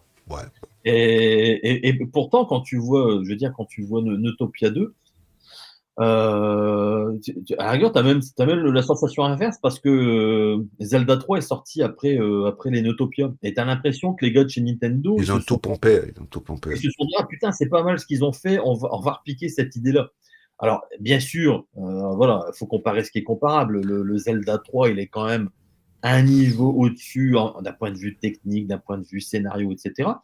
Mais moi, quand j'ai vu le premier Notopia, je me suis dit, bah, franchement, le Zelda, il est tout pourri graphiquement à côté. Alors que lui, ben voilà, graphiquement, il est mieux, il est plus fun à jouer, c'est plus rapide, c'est plus speed. Et c'était une copie de Zelda, je suis entièrement d'accord. Mais après, quand ils ont fait Notopia 2, et voilà, ils ont augmenté d'un niveau supplémentaire. Et là, c'était vraiment une superbe claque. En plus, je comprenais rien parce que c'était en japonais, mais Ah oui, bah ça, t'arrives à progresser. je pense que ça, c'est un truc, tu vois. Moi, je me rappelle avoir fait des jeux tout en anglais, tu vois, genre Battle of Olympus. Comment il s'appelait celui-là? C'était, je sais plus, un jeu sur la NES où fallait comprendre un peu l'anglais, tu vois. Alors qu'est-ce que tu fais? Tu demandes à ton frère, parce que lui, il est au collège, il a un dictionnaire, il t'aide un peu, tu vois, quand il a le temps. Le reste du temps, bah, tu fais quoi? Tu tournes en rond comme un gros con, tu cherches, et tu trouves. Par Ouais, hasard, des fois, tu vois. Ou sinon, à l'époque, on faisait trois, on allait dans la librairie, regarder, est-ce qu'il y a des solus?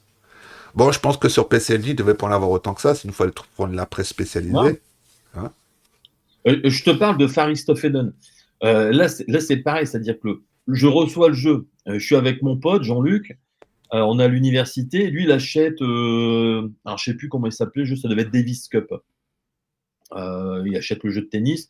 Moi, j'achète Faristofeden. Et puis le soir, il m'appelle. Il me dit alors, ton jeu, il est bien.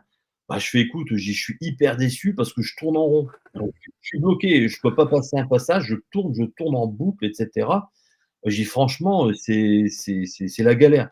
En plus, tu as des menus avec ton inventaire, tout est en japonais, tu comprends rien. Alors, il y en a que tu repères, tu sais que ça, par exemple, dans un combat, ça va être la magie, parce que tu tâtonnes, tu vas essayer, tu vas dire, bon, bah, si je clique là, ça déclenche un effet magique. Si je fais ça, ça donne un coup d'épée. Donc, tout ça, bon, bah, tu en fais c'est un acquis. Après, pareil, tu sais mémoriser les kanji qui veulent dire sauvegarder, charger parce que tu vas le faire une fois, tu vas comprendre que tu vas sauvegarder ta partie. Et je bloque, je tourne en rond, puis j'ai putain, je suis super déçu. Bah, il me dit, mais pas grave, il dit, demain on fait l'échange. Puis moi, je vais essayer. Donc, je lui file mon jeu. Moi, je joue à Davis Cup, machin, etc. Et puis, il me dit, putain, mais il dit, les géants, t'as un dessin animé de folie avec des plantes qui sortent du sol. Il dit, t'as des moines qui se font exploser et tout. Je fais quoi? Mais j'ai de quoi tu me parles? J'ai moi, je n'ai pas vu ça. Bah, il me dit, non, mais il dit, à un moment donné, tu as une petite statue et il dit, par déduction, il dit, j'ai fait une offrande. Donc, il dit, je crois que j'ai offert une brochette de riz en offrande. Et donc, ça, effectivement, c'est un truc complètement fou parce que moi, après, bah, je l'ai refait. Et effectivement, il fallait se mettre devant une petite statue et lui faire une offrande, une brochette de riz. Et à partir de là, la porte s'ouvre, tu récupères un bateau et puis tu peux aller explorer le reste du monde. Donc, si tu n'es pas japonais, bah, tu galères parce que bah, mais à force de tâtonner, tu vas trouver, tu vas faire des essais, des machins, etc. Sauf que tu passes forcément beaucoup plus de temps, parce que je suis sûr qu'il y a au moins 15 mecs avant, quand j'allais dans des maisons, qui m'ont dit il faut faire une offrande Ouais, à ouais, tel. tu comprends pas, donc tu passes à Tu côté, quoi. comprends. Donc, mais c'était pareil, comme tu le dis, en anglais. Moi, je jouais à des jeux, j'avais un niveau en anglais qui était ridicule. Je jouais à Miracle Warrior sur Master System, qui était entièrement en anglais. Avec mon cousin, on était bloqués, on ne savait pas ce qu'il fallait faire. Et à un moment donné, alors je ne sais plus, je crois qu'il fallait enlever son armure, fallait y aller quasiment à poil, tu vois, il ne fallait pas y aller avec des armes ou je ne sais plus quoi, pour passer un certain niveau. Et donc, ou alors par exemple, utiliser telle arme pour tel adversaire. Mais on nous le disait dans les villages, parce que j'ai rejoué à Miracle Warrior, j'ai fait une vidéo d'ailleurs, 30 ans après, je termine Miracle Warrior, parce qu'à l'époque, je ne l'avais pas fini, parce que bah, je bloquais sur l'anglais. Et les gars, en plus, c'était du vieil anglais, tu vois. Dans le jeu, il parlait en vieil anglais, etc. Donc, c'était même pas très académique. Mais voilà, tu galérais, mais tu trouvais quand même, à force de tâtonner et à essayer des trucs. Mais ça fait aussi partie de cette magie de l'époque, hein, parce que maintenant, je veux dire, maintenant, ça me fait rire parce que tu vois, je prends mon téléphone portable, je le mets devant l'écran, et puis j'ai la traduction, tu vois, japonais-français en temps réel. Ouais, ce qu'on n'avait pas à l'époque, hein. Putain, je me dis, si à l'époque j'avais eu ça, j'aurais été le roi du pétrole parce que je mettais ça devant la télé, paf, j'avais la traduction immédiate. Et, et la question peut-être qu'on t'a jamais posée, est-ce que tu joues un peu à des jeux modernes? Est-ce que tu as des machines modernes chez toi? Ou Ouais, pas? bah, j'ai un PC gaming qui est quand même très puissant, qui me permet d'avoir le Xbox, le Game Pass. Donc, je fais des jeux récents, euh, mais en fait, je suis hyper exigeant. C'est-à-dire que Hein. maintenant, Es-tu comme moi? Est-ce que tu fais la même conclusion que le jeu vidéo aujourd'hui, c'est un peu... Il n'y a plus la magie comme à l'époque. On va pas dire que c'était mieux avant parce qu'on va nous traiter de vieux cons, mais qu'en fin de compte, aujourd'hui, il n'y a plus qu'une simple et unique chose qui compte, c'est les FPS, la technique, le scénario, moins qu'il y en a, mieux qu'on se porte. bah, ouais, ou alors ils en font trop. C'est-à-dire que des fois, tu as des. Ce que j'aime pas, si tu veux, c'est que tu as toute une phase de narration qui te sert de tuto. Hum, ouais. Donc, les premières parties, tu vois, tu lances Jackie Chan, voilà, tu te démerdes. Tu vas apprendre en perdant. Et là, en fait, tu as des phases où tu es quasiment invincible, tu fais des trucs, des machins, etc. pour progresser dans le jeu. Tu as, le narrateur qui te parle en voix off, qu'il faut dire ça. C'est-à-dire qu'on te prend par la main et on te dit, ben voilà, on va faire ci, on va faire ça, machin, etc. C'est une sorte d'assistance qui, moi, Hmm. me Ouais, déplaît. l'assistanat, quoi. Je trouve que c'est un peu chiant. Alors, tous les jeux ne sont pas comme ça, mais alors moi, j'aime bien les jeux très contemplatifs. Tu vois, j'ai joué à Flight Simulator, et là, c'est du jeu contemplatif parce que c'est tellement bien foutu d'un point de vue de la réalisation que t'en es bouche bée. Et tu passes ton temps à regarder, à survoler des endroits de la planète, etc. Ah, tu vois, tu dis ça, toi, ça me déçoit un peu parce que moi, j'y ai joué, tu vois. Et quand tu es au ras du sol, quand tu regardes bien, les maisons, c'est tous les mêmes. Les routes, c'est quasiment tous les mêmes. Enfin, pas qu'elles sont dessinées différemment, mais c'est pas en. Comment t'appelles? J'aurais pu prendre par exemple Google Earth, tu vois, l'intégrer dedans, mais pour une histoire de droit, ils l'ont pas fait. C'est-à-dire que quand tu peux descendre, hein, tu peux aller voir, hein, tu passes au-dessus d'un pont, à peu près toujours la même chose. Les maisons sont toujours à peu près pareilles, tu vois. Ouais, après, bah, après, c'est forcément, ils sont obligés. Mais moi, tu vois, c'était à la rigueur. Bah, après, c'est pareil, hein, c'est pas mon jeu auquel je joue tout le temps, Et mais c'est. il veut pas vous l'avouer, mais il a passé 600 heures. Il est parti de Paris jusqu'à Pataté. Non, non, j'ai pas joué autant. Mais voilà, donc je consomme, tu vois, à la rigueur, voilà, je consomme du Game Pass. Je fais des jeux que je lance parfois parce que ça m'intéresse ou que j'ai envie de découvrir ou voilà. Mais généralement, ce qui ressort, c'est que j'ai l'impression d'avoir perdu mon temps, tu vois. C'est curieux, hein. Alors que tu vois, là, par exemple, je suis en train de rejouer à des jeux Saturn. J'ai pas l'impression de perdre mon temps en rejouant à des vieux jeux Saturn parce que je redécouvre cette machine. Et il y a des jeux que je n'avais pas fait à l'époque, des jeux que je n'avais pas connus non plus. Et je me dis, putain, c'était sympa. Et en fait, ça préfigurait de ce qu'allaient devenir les jeux vidéo à l'avenir. Idem sur PlayStation, il y a aussi des pépites sur PlayStation que je redécouvre, que je n'avais pas faites à l'époque. Et voilà. Et par contre, quand je joue à un jeu récent, le dernier, tu vois, le dernier gros jeu, entre guillemets, triple A, qui m'a vraiment plu, c'est le Red Dead Redemption 2. Red Dead Redemption 2, qui est sorti je sais plus quand, mais ça commence à faire un Ah ouais, bail. ça fait un bail. Enfin, quand tu dis récent, ça fait déjà au moins 5-6 ans qu'il est sorti, hein. Voilà. Et c'est ce titre-là, le dernier gros jeu qui m'a vraiment marqué, tu vois, c'était celui-là. Après, il y a aussi eu, tu vois, Astrobot sur PSVR, qui m'avait botté parce que c'était une ambiance très Mario 64 en fait, Ouais, c'est vrai que. en PSVR. Et puis voilà, alors j'ai la PS4 Pro, effectivement, j'ai la Xbox aussi. Mais maintenant, c'est mes gamins qui l'utilisent. C'est-à-dire, moi, je joue même plus avec ces machines-là parce que, bon, je trouve que ça. Tu vois, même la PS5, elle ne m'attire pas pour l'instant. Je trouve pas qu'il y a. Bah, tu sais, moi, je peux te faire un retour après. Moi, je l'ai eu 2 ans, ouais, 2 ans et demi. Et je m'en suis séparé, hein. Et je l'ai revendu. Pourtant, je m'avais battu pour l'avoir. Et je regrette pas du tout. Ça fait presque un an que j'ai plus de PlayStation 5. Je regrette pas. J'ai une Xbox Series X, c'est pareil, elle est en train de pourrir dans sa boîte. La seule console avec encore que je joue encore avec, c'est la Nintendo Switch, hein. Ouais, ouais. Et Et ça, et ça, tu vois, curieusement, je trouve que c'est la machine qui nous correspond le plus, la Switch. c'est vrai que tu sais, le problème, enfin, il y a beaucoup de gens qui disent que Nintendo, enfin bon, Nintendo, il y a toujours un peu, tu sais, cette histoire de réchauffer les. Et moi, je suis pas trop dans ce délire parce que, comme je disais, je peux pas critiquer Nintendo. Nintendo, ça a bercé mon enfance, tu vois. Moi, oui, j'ai pas de mal à dire que je suis un pro Big N, pas de souci. Mais Big N, tu vois, pour moi, ils ont toujours été au-dessus dans tous les domaines au niveau de la jouabilité, de l'innovation, quoi que ce soit, tu vois. Ils ont toujours sorti un petit peu leur épingle du jeu, quoi. Quand tu regardes en face, maintenant, tu as la PlayStation 5 ou la Xbox Series X. C'est qu'une question de FPS, de gros jeux. Et puis, ils ont même plus d'identité, leur jeu, tu vois. Même Sony devient une. Pour moi, pour moi, tu sais, Sony, je l'ai découvert tard, hein, la PlayStation 4. Pas pareil, je l'avais acheté avec Red Dead Redemption 2. Donc, c'était mon premier retour sur console Sony à l'époque. Bah, depuis, ils ont des licences fortes, mais voilà, c'est pas, ça m'a pas non plus retourné le cerveau, tu vois. C'est vrai qu'ils ont des Ouais, bons jeux, hein, Sony. C'est vrai que ce qui leur force, c'est qu'ils ont des jeux de narratifs solo, quoi. Si t'aimes le ouais, solo, c'est ça. Sinon, bah non, quoi. ouais, tu vois, d'autres jeux qui m'ont marqué, c'est The Last of Us, tu vois, Oui, que ça Last of soit. Us, tu vois, Last of Us. Le premier, pour moi, le 2 non, tu vois. Le 2 pour moi, ça a été une grande déception. Ouais, le premier, quand je l'ai eu je crois que c'était sur PS3, ça a été, je l'ai d'ailleurs, je crois que je l'ai encore, hein, quelque part. Je l'ai racheté sur PS4, tu vois. Quand ils ont sorti la version remasterisée, je l'ai racheté, je l'ai refait parce que ça a été vraiment une claque. dans la narration, dans l'histoire. Ça fait vraiment. C'est surtout le point fort de ce jeu, c'est la narration. Ouais. Les sentiments qui se lient entre Ellie et je sais même plus comment il s'appelle l'autre, le vieux là. Et c'est ça, tu vois, qui fait que franchement, que dans le 2 tu vois, c'est trop bateau, il y a trop de personnes, c'est trop mélangé. Il y a des flashbacks, ça te fait perdre l'histoire. Et puis c'est tellement cousu de fil blanc, tu sais ce qui va se passer avant que ça se passe.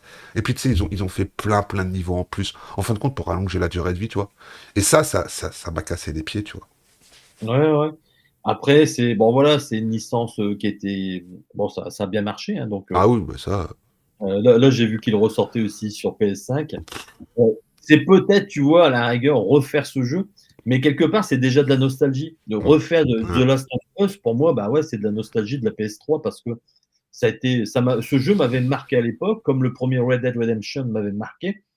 J'ai racheté le 2, mais c'est vrai que j'ai passé beaucoup de temps à être dans un mode contemplatif, tu vois. Mhm. Red Dead Redemption 2, c'était voir la prouesse des développeurs, voir ce qu'ils avaient fait, etc.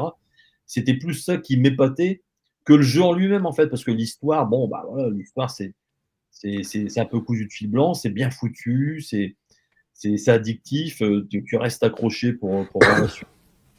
Mais une fois que tu as fait ça, bon, bah voilà, ça passe très très vite. Et aujourd'hui, j'ai beaucoup de mal avec les jeux actuels. Pourtant, il y a des pépites, hein, j'ai Ah découvert. ouais, Ouais, bon. il y en a des pépites. Mais il y en a très peu, hein, tu sais, quand tu regardes sur une année. Moi, je me rappelle, il y avait Kenna Spirit. Moi, Kenna Spirit, je l'avais acheté, je m'attendais à rien, hein.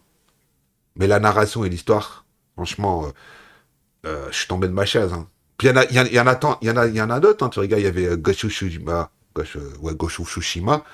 Euh, Ça faisait combien d'années que j'avais pas joué avec des jeux avec des samouraïs, tu vois, un truc à l'ancienne. Ah, celui-là, tu vois, je l'ai fait, je me suis bien marré. Mais le problème, c'est qu'en fait, à un moment donné, je m'en suis lassé. C'est bizarre, et je l'ai même pas fini, hein. C'est-à-dire que bon, à un moment donné, bon, j'ai dit ouais, ok, bah, faudrait que je le termine, tu vois, mais je l'ai même pas terminé. C'est-à-dire que t'as l'effet waouh au départ, t'es content, t'es machin, etc. Et puis à un moment Ah, donné, euh, ce fameux effet waouh. ouais, L'effet waouh que t'as au début, puis à force d'y jouer, tu sais, c'est. Au bout d'un certain temps, tu regardes, tu dis en fin de compte, non, quoi, tu vois. Moi, j'ai eu le même effet waouh sur TOTK, tu vois. Moi, TOTK, je m'attendais à tellement de choses. Et quand j'ai mis la cartouche dans la console que j'ai lancée, bah, je l'ai fini, hein, je peux pas dire que je l'ai pas fini. Mais j'y retourne pas. Que Zelda Breath of the Wild, tu vois, tu passais sur ma chaîne, j'étais. Même 5 6 ans après, j'étais toujours dans le jeu, tu vois. Là, TOTK, non. TOTK, pour moi, c'est un 2.0, tu vois. Ce qui a tué le jeu, tu vois, c'est l'histoire qu'ils ont remis les quatre gros donjons à la même place, quoi. Tu sais, ça m'a. Et le scénario, tu vois, le truc vraiment feignant de chez Nintendo, quoi. Alors oui, c'est bien le pouvoir pour construire, faire ci ou faire ça. C'est innovant, tu vois, le gameplay. Mais sorti de ça, l'histoire, déjà, l'histoire complètement bateau. Ah, si tu l'as pas fait, je vais pas te raconter, mais franchement, bon, pour moi, j'étais vraiment déçu, quoi. Mais bon, après, bon, si, voilà, si, quoi. si, moi je suis sur le Breath of the Wild, je suis comme toi. Et encore, je l'ai fait sur Wii U, t'imagines? Oui. Donc ça date, hein, et donc bah, j'avais fait sur Wii U, j'avais effectivement, j'étais content de retrouver un Nintendo en pleine forme. Après, effectivement, bah, j'ai fait le nouveau Zelda, mais moi, tu vois, contrairement, tout ce qui est craft, machin, etc., c'est vu ailleurs et j'ai l'impression que, tu vois, ils se sont sentis obligés de l'incorporer en disant, ouais, bon, les autres gros jeux le font, il faut faire du craft, il faut mettre du ceci, cela. Puis tu as tous ces trucs un peu modernes qu'ils ont voulu mettre dans la série qui me dérangent parce qu'on n'est plus vraiment dans l'heroic fantasy, on est un peu t'as un peu de steampunk, tu vois. Enfin, Et en réalité, je trouve ils ont traverti l'esprit des Zelda, quoi. Zelda, c'est des gros donjons, ah tu vois, oui, ça débloque. Bah, là, ils ont dit, bon, le premier, je veux bien, tu vois, le Breath of the Wild, c'est au renouvellement, le revirement complet de la licence, tu vois. Truc bac à sable, tu vois, les mecs, ils ont testé des trucs, et ça a été top. Mais le deuxième, pour moi, c'est même pas un deuxième, pour moi, c'est un DLC, tu vois. Ils ont incorporé, comme ils ont avoué qu'en réalité, c'était un DLC qui devait sortir, et qu'en fin de compte, il y avait tellement d'idées qu'ils en ont fait un jeu. Mais ouais, pour ouais. moi, c'est le jeu de trop, tu vois. C'est le jeu de trop. Et ouais, je suis entièrement d'accord avec toi. Après, ça a été un carton, c'est vraiment un bon jeu. Euh, mais, mais si tu veux, là encore, on peut reparler un peu de Julien Chies parce que Je veux dire, il me l'a trop survendu. C'est-à-dire qu'à chaque fois qu'il faisait une vidéo là-dessus, il me mettait l'eau à la bouche, machin, etc. Je me disais, ouais, bon, bah, c'est vrai, j'ai l'impression tu vois, d'être un ours dans sa taverne qui, avec ses vieux jeux tout pourris. Je me suis dit, il faut quand même que je le fasse si je veux rester à la pointe de l'actu, on va dire. Mais en fait, je l'ai mis, j'ai joué, mais en plus, je veux dire, c'est même pas ma Switch, tu vois, c'est celle des gamins. Donc, je leur ai demandé la Switch, qu'ils me la prêtent, etc. Alors que eux, ils jouent Animal Crossing, et puis en fait, bah, je les saoulais un petit peu parce que bah, ils voulaient continuer à jouer à Animal Crossing. Et donc, moi, j'ai testé ce truc-là, machin, etc. Et puis, ouais, c'est beau, mais c'est vrai que d'un point de vue technique, tu voyais que la Switch, elle arrivait quand même à ses limites et que tu n'avais pas un effet, waouh, putain, j'en ai plein les yeux, quoi, tu vois. Donc techniquement, des fois, ça faisait un peu mal au cœur parce que tu disais que bah, par rapport à un PC, moi j'ai un PC gaming, tu Ah vois. bah oui, bah ça, quand t'as une Switch, c'est quoi t'attendre, hein, faut pas rêver. Hein. Ouais. Alors du coup, et je préférais même jouer, tu vois, pas sur l'écran. Je préférais jouer à la console. En portable. En portable, en Ouais. version portable, parce que finalement c'était plus sympa pour moi que de voir ça sur grand écran. Ouais, tu voyais moins la Et catastrophe. voilà. Et puis en fait, je m'en suis vite lassé. J'ai trouvé qu'ils allongeaient artificiellement la durée de vie avec des trucs à la mort moelle, des trucs qui sont un peu éculés, tu vois, qu'on a déjà vu, qu'on a. Bah, je pense que malheureusement, tu sais, parce que je pense que toi et moi, tu vois, bon, moi, je sais pas si t'es passé par les jeux sur PC, sur les MMO, tu vois. Moi, je suis passé sur des MMO, mais en échelle, tu vois, haut niveau, enfin, tu vois, vraiment hardcore, quoi, tu vois. Et je pense qu'aujourd'hui, tu vois, malheureusement, quand on regarde plein de trucs, on se dit, mais c'est quoi tous ces trucs c'est du réchauffé, on a déjà vu tout ça. Ils peuvent plus, tu sais, c'est un peu comme un plafond de verre, j'ai l'impression, dans le jeu vidéo, qu'ils pourront faire ce qu'ils veulent. Ce sera de plus en plus beau, mais sorti de ça, il y aura plus l'effet, tu sais, qui va nous prendre, nous, les vieux, au trip, tu vois. Ouais, ouais, ouais, bah c'est malheureux, c'est triste, hein, parce que on a perdu un petit peu de cette magie-là. Qu'ont les jeunes, hein, qui vont découvrir. Je veux dire, t'imagines demain un jeune qui découvre GTA 6, Ah bah. ça claque monumental, Ah quoi. oui, de Je toute veux dire. façon, j'étais assis, ça va se vendre par millions de palettes, hein. Mais je pense aux jeunes joueurs qui vont commencer leur carrière de joueur avec des pointures comme ça, ou même des fonds de catalogue comme Red Dead Redemption 2, etc. Je veux dire, ils ont une chance phénoménale parce qu'ils vont se prendre des claques, même de Last of Us. Je veux dire, voilà, un jeune qui a 12-13 ans aujourd'hui, qui achète une PS5, qui va jouer à The Last of Us, etc., il va avoir un putain de souvenir mémoriel de fou. Mais nous, si tu veux, on l'a plus forcément. Tu vois, bah si, on en parle encore, mais c'est Alors, comme il y des a, gamins, des gamins qui découvrent alors, Zelda. je suis d'accord avec toi, mais dans un autre sens aussi, tu vois, il y a un truc qui devient assez redondant de nos jours, tu vois. Bon, alors, je sais pas si toi, t'es un peu comme moi, t'es un peu le mec qui en a un peu marre de trouver des jeux qui sortent, qui sont finis à moitié, tu vois, des jeux où t'as des bugs dans tous les sens, où, en fin de compte, ils font le minimum syndical, il faut que le jeu sorte demain, il est pas fini, mais c'est pas grave, vas-y, on sort, on s'en fout, le passera après. Moi, tu vois, j'ai fait Hogwarts Legacy sur Xbox Series X. Et quand je sors du château, que j'attends 15 secondes pour voir popper les textures par terre, bah tu vois, ça me choque un peu, tu vois. Je suis un petit peu. Et quand je regarde un peu l'histoire, le scénario, tu vois, t'arrives devant une porte et t'as un petit truc qui tourne pendant 15 secondes et t'attends que ça charge pour pouvoir passer une porte. Je suis un peu, tu vois, un petit peu blasé. Ou quand tu joues, je sais pas si t'as joué à Starfield, Starfield qui a des menus dans des sous-menus, dans des sous-menus pour faire des actions, c'est du gameplay qui date de 2010, tu vois.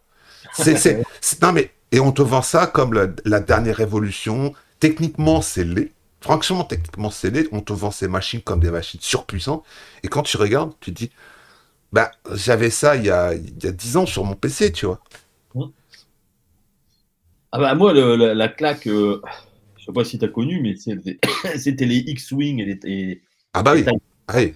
je veux dire, moi sur PC, quand j'ai découvert ça, et pourtant c'était voilà, de la 3D qui était pas non plus hyper belle, mais cet environnement, et après bah, cet univers qui était reproduit, c'était avec des missions, etc., etc.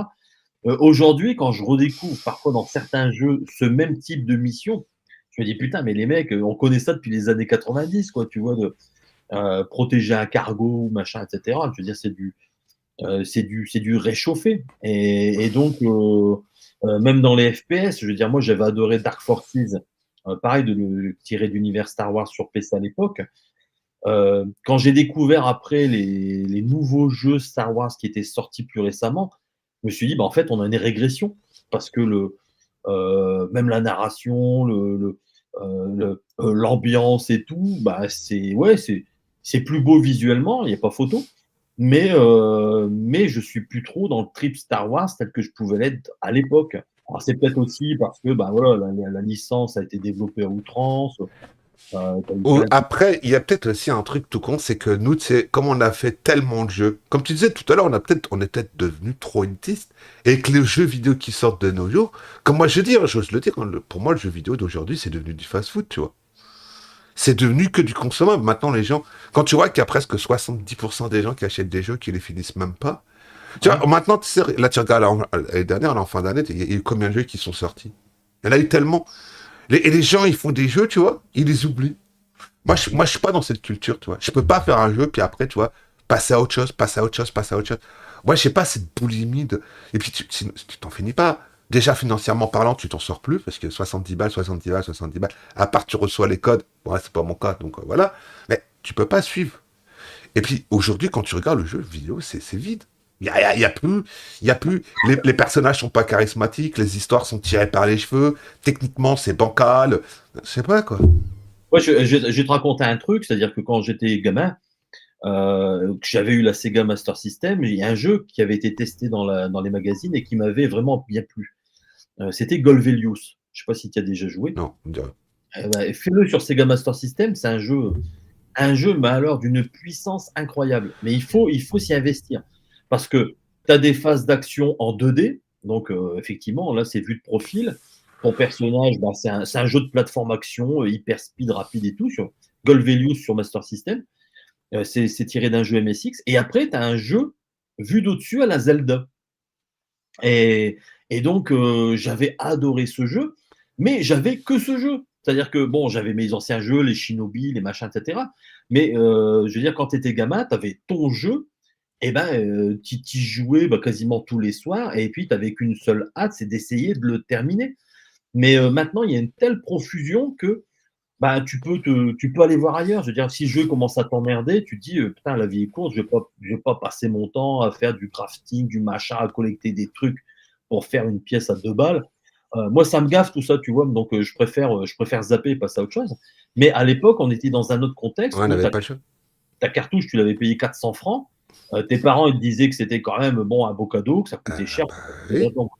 Donc, par respect, tu disais, je vais y jouer. Moi, j'ai déjà joué à des daubes en me disant, bon, bah, mes parents ou mes tantes, machin, ils m'ont acheté ce jeu-là. Bon, je vais essayer de le terminer, même s'ils étaient nuls à chier, ou que ça me plaisait pas trop finalement. J'avais demandé ça parce que bah, je m'étais fait avoir par la presse spécialisée, parce qu'à l'époque aussi, c'était. Ah bah oui, ça à l'époque, malheureusement, on n'avait pas trop le choix. On regardait les magazines où on allait demander aux vendeurs ce qui était... Donc, Voilà quoi. moi, tu vois, j'avais craqué pour California Games sur Master System. Mais en fait, le jeu, je l'aimais pas. Tu vois, tout le monde disait, ah putain, c'est génial, etc. Mais je trouvais que je m'ennuyais, en fait, tu vois, et je lui trouvais pas d'intérêt particulier, alors qu'il avait été survendu partout. Mais je sais pas, j'étais passé à autre chose. J'étais plus, sans doute, dans les jeux à la Is ou à la Golvelius ou à la Miracle Warrior. C'était d'autres jeux qui m'attiraient. Et celui-là, bah, du coup, j'y ai joué, et j'ai rejoué avec les trucs, les BMX, les machins, le surf et tout. Mais voilà, je l'ai fait un peu par respect par ceux qui m'avaient acheté la cartouche. Mais j'avais pas trouvé ce jeu sensationnel. J'avais aussi acheté Bomber Red, qui était un shoot 'em up. Je m'ennuyais, je trouvais ça nul, redondant. Enfin, voilà, c'était pareil. Mais même si le jeu, bah voilà, il te plaisait pas, tu te forçais à y jouer parce que tu n'avais pas tant de choix que ça, en fait, Non, hein. dans une année, si on avait 4 jeux, c'était l'année top, quoi, tu vois. Enfin, tu te Ouais. payais 4 jeux, quoi. Et, et, Aujourd'hui, c'est 4 jeux par semaine, presque.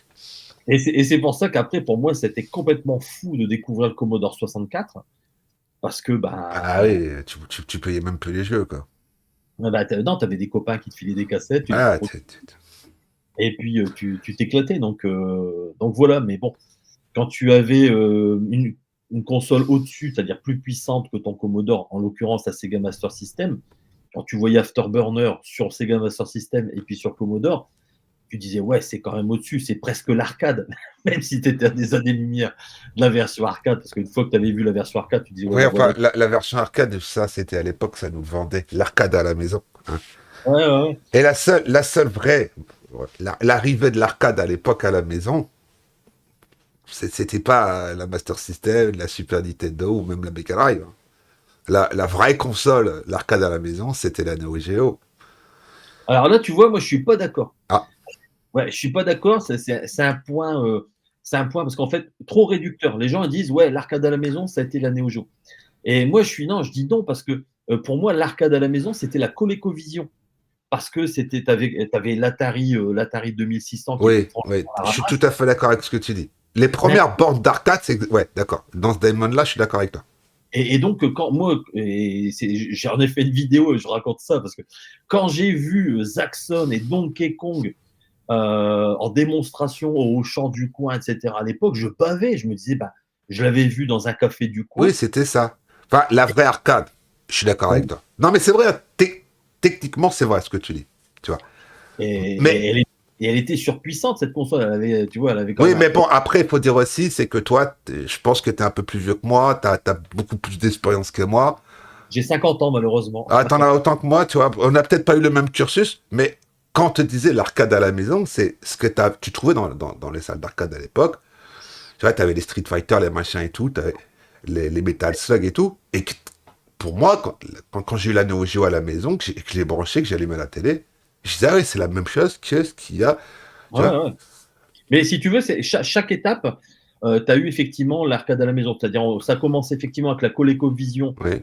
Les mecs, ils avaient dit, bon, on va mettre un ZX, enfin, un processeur Zilog, voilà, un Zilog 80 dans la machine. Comme ça, on aura ce qu'ils mettent dans les bornes d'arcade parce qu'il n'était pas très cher. Donc voilà, donc on a rattrapé sans égaler l'arcade, on l'a rattrapé. Je suis d'accord avec toi sur le point de vue technique, c'est-à-dire que la Neo Geo, c'était vraiment un système d'arcade chez toi. Donc là, je suis entièrement d'accord. Mais à l'époque, ce qu'on disait l'arcade à la maison, effectivement, ça Oui. commençait avec l'écho. C'est vrai. Ça continue aussi avec la NEC, c'est-à-dire que la NEC en 87, quand elle sort, tu relis les thèses d'Alain Huyglacourt ou de console News, non, Micro News et autres, ils l'écrivent noir sur blanc, c'est-à-dire que il disait par exemple R-Type sur Amiga ressemble et s'approche beaucoup de l'arcade, mais la version PC Engine de R-Type, c'est quasiment l'arcade à la maison. Pour eux, tu vois, c'était effectivement. Et quand tu vois les premières conversions d'arcade, tu prends Mister Elu sur Dyrem qui a été développé sur PC Engine et tu le compares avec la version arcade, c'est très proche. Il n'y a que le scrolling différentiel qui n'est pas là, Non, mais, mais tu as vraiment, entre mais, guillemets, un jeu d'arcade chez toi sur une console domestique. Par contre, la Neo Geo, pour moi, c'est effectivement, ça a été un système d'arcade qui a été domestiqué. C'est-à-dire que. En réalité, tu sais, moi, je vais être sincère avec toi. Moi, j'ai un peu un problème avec la Neo Geo, tu vois, parce que moi, la Neo Geo, je l'avais acheté à l'époque, hein, j'étais en apprentissage, j'avais économisé 6 mois, moi, je m'avais fait plaisir. Aujourd'hui, tu vois, en 2023, je trouve que cette console, ils la mettent énormément sur un piédestal, tu vois, c'est tous les mecs de YouTube, ils ne jurent, ils ne parlent que de Neo Geo, tu vois, ils montrent leur collection, machin et tout. Mais en réalité, quand tu regardes la Neo Geo, parce que moi, les jeux, je les achetais pas, je les louais. Si tu mettais 2000 francs à l'époque dans un jeu, tu rentrais à la maison, tu le terminais en 45 minutes, qu'est-ce que tu faisais au niveau de ton moral? Tu sais, tu te décomposais, j'ai déjà vu le générique de fin, j'ai mis 2000 francs pour ça. Donc aujourd'hui, tu vois, on va pas se mentir, les trois quarts des jeux de la Neo Geo, c'est que des jeux d'arcade. Donc les jeux d'arcade, c'est quoi? Des jeux super durs pour que tu mettes des pièces, et puis qui sont assez courts, hein. Tu vois, Metal Slug, tu le torches en 1 heure en prenant ton temps, tu vois. Ouais. Que tu avais des jeux sur d'autres plateformes qui coûtaient 10 fois moins cher et tu transpirais pour les finir, tu vois. Donc moi j'ai un peu de mal avec ça. Alors oui, la Neo Geo, c'est la Rolls-Royce des consoles parce qu'elle coûtait une blinde. Techniquement, c'était ouf, les gros sprites, le son et tout.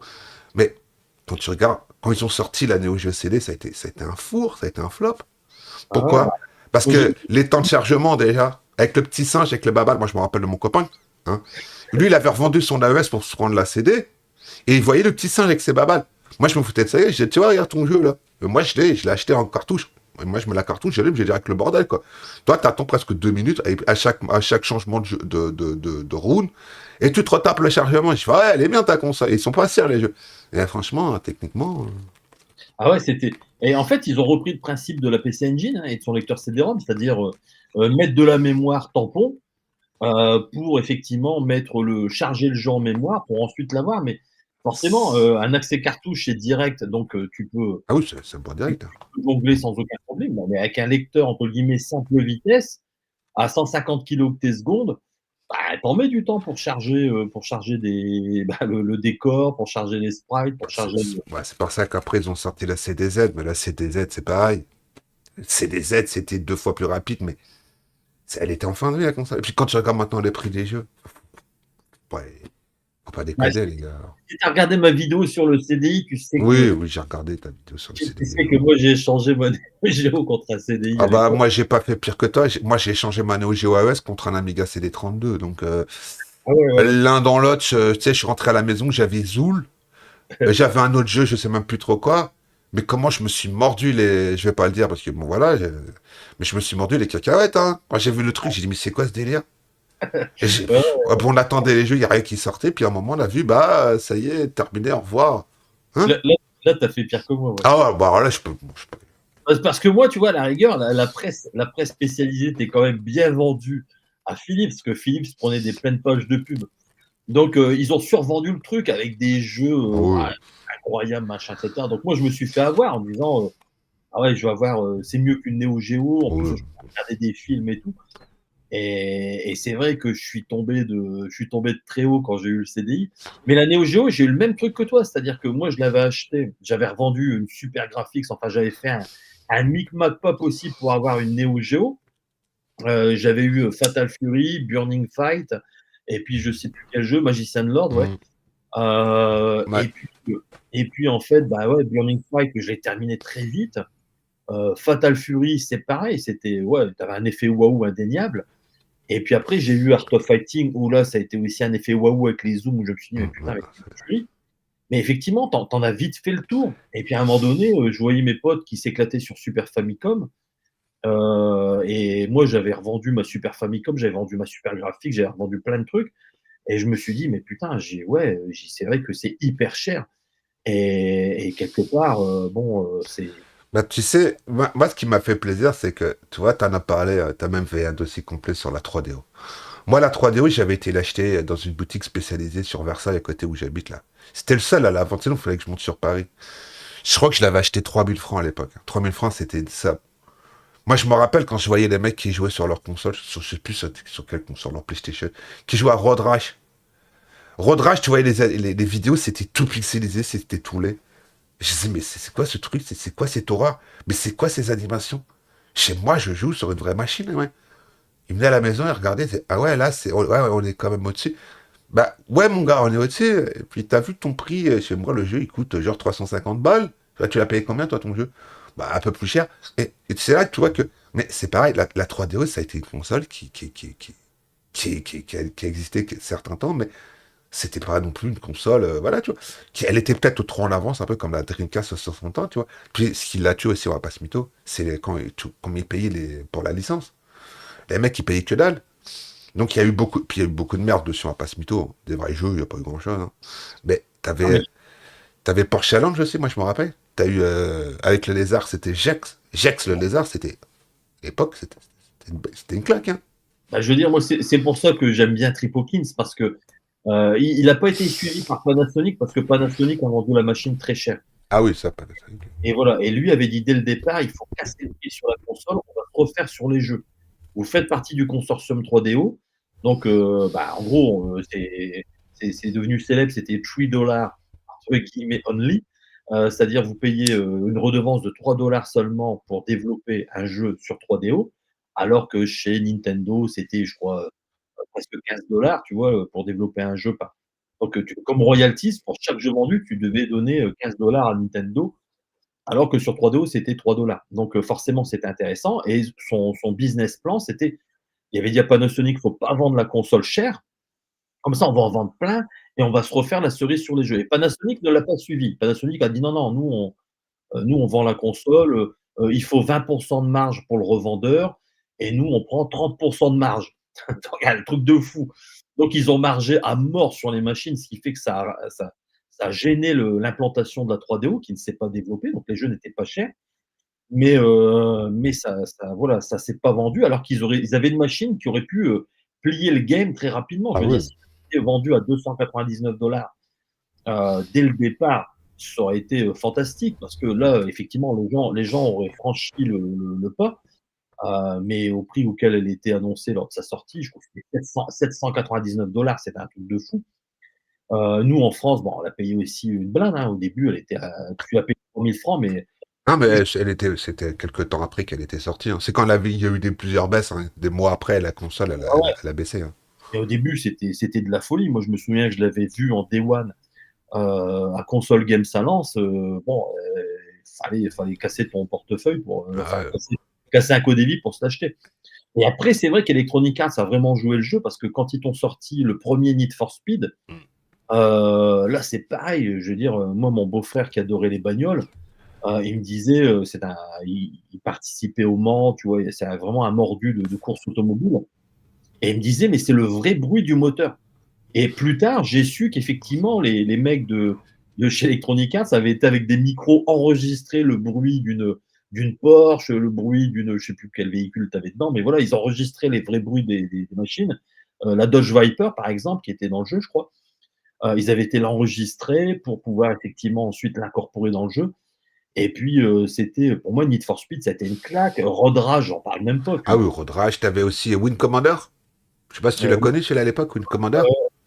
Et C'était des jeux à l'époque voilà. Moi, je veux pas dire, mais bon, voilà. Moi, j'en ai de bons souvenirs de la 3DO.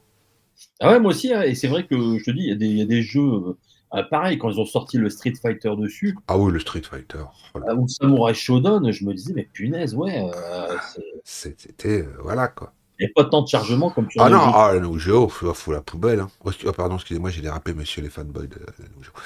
CD, on parle. La Neo Geo CD, pour moi, ça a été effectivement Ah oui, une erreur dans tous une les erreur de domaines. conception. Son architecture a été mal Ah pensée oui, de toute façon. et ça a été effectivement, voilà, ils auraient dû mettre beaucoup plus de mémoire, investir dans un lecteur double vitesse, faire un truc dès le départ qui soit costaud. Et effectivement, je pense qu'il y aurait peut-être des éditeurs tiers qui seraient venus. Voilà, s'il y avait un parc plus important installé. Là, voilà, en tournant en rond, c'était que des conversions de jeux qui existaient déjà en Oui, cartouche. c'était. Puis, comme tu disais dans ta vidéo quand tu parlais de la Neo Geo, elle a quand même duré 10 ans. 10 ans, ce qui est énorme pour une machine de cette époque-là, hein. Maintenant, aujourd'hui, c'est combien la durée de vie d'une console? Qui dure le plus longtemps? La PS4, je crois. La PS4, elle a passé ses 11 bougies, je crois. Ouais, ouais, c'est-à-dire que maintenant, ça va se rallonger de plus en plus. C'est-à-dire que l'un des derniers, effectivement, gros lancement dans une époque où ça foisonnait encore, c'était la Dreamcast, où le lancement avait coûté 500 millions de dollars. Et à l'époque, le PDG de Sega disait j'en reviens pas parce que 500 millions de dollars, c'est le budget qu'on alloue à la sortie d'une nouvelle machine. Il bossait chez Honda avant et il disait bah voilà, il dit 500 millions de dollars. À la fin, on avait un véhicule, un truc énorme avec une campagne de communication, etc. Il dit là, il dit, j'ai investi 500 millions de dollars. Il y avait 100 millions dans le développement des jeux, 100 millions dans le développement du hardware. Et puis après, ça a été de la communication, etc. Il dit, il était bluffé. Il dit, je suis quand même bluffé que pour une petite machine comme ça, il dit, on débourse autant d'argent, quasiment plus que pour un véhicule qu'on lance à l'échelle mondiale. Donc ça l'avait choqué. Et en fait, on s'est rendu compte après que bah, Sony, son plan marketing était proche du milliard de dollars pour la PlayStation 2. C'est-à-dire qu'en fait, ils ont vraiment mis les bouchées doubles pour dire d'écraser comme il fallait Sega. PlayStation 3 ont frôlé les 2 milliards de dollars d'investissement pour le lancement de la machine, une somme qu'avait dépensé aussi Microsoft pour la Xbox 360. Donc voilà, ça devenait exponentiel. Et je crois que la PS4, on avait battu tous les records avec 4 milliards de dollars d'investissement pour le lancement d'une machine. Donc maintenant, les investissements sont tellement importants dans le lancement d'un nouveau système, dans le développement, etc. Parce que Forcément, maintenant, pour un jeu, il te faut bientôt 300 personnes. Donc, les ratios sont forcément plus les mêmes. Et donc voilà, une machine, une fois qu'elle est lancée, la PS5, on va l'avoir aussi pour une dizaine d'années, à mon avis, hein, parce que bah, il va Bah, non, je pense pas. Pour moi, non, je pense pas. Pour moi, pour 2028, t'as une nouvelle machine qui sort. bah, ils vont faire la pro, Oui, la la pro qui devrait arriver soi-disant cette année ou l'année prochaine, on n'en sait rien, tu vois. et la pro, elle va être là encore pour 3-4 ans, à mon Oui, avis, hein. et Donc, puis le problème, c'est qu'ils font la course à la puissance, mais je pense que c'est une hérésie, tu vois. Nintendo, il fait pas la course à la puissance, mais bon, à l'heure d'aujourd'hui, il leur roule dessus, hein. Au niveau des ventes des consoles, des jeux ou quoi que ce soit, Sony, Microsoft rêvent d'en vendre autant que Nintendo. ouais, et puis, mais tu sais, de toute façon, tu le vois si tu joues sur PC, je veux dire, on arrive quand même à un seuil. Ah oui, t'arrives à un plafond de verre, là.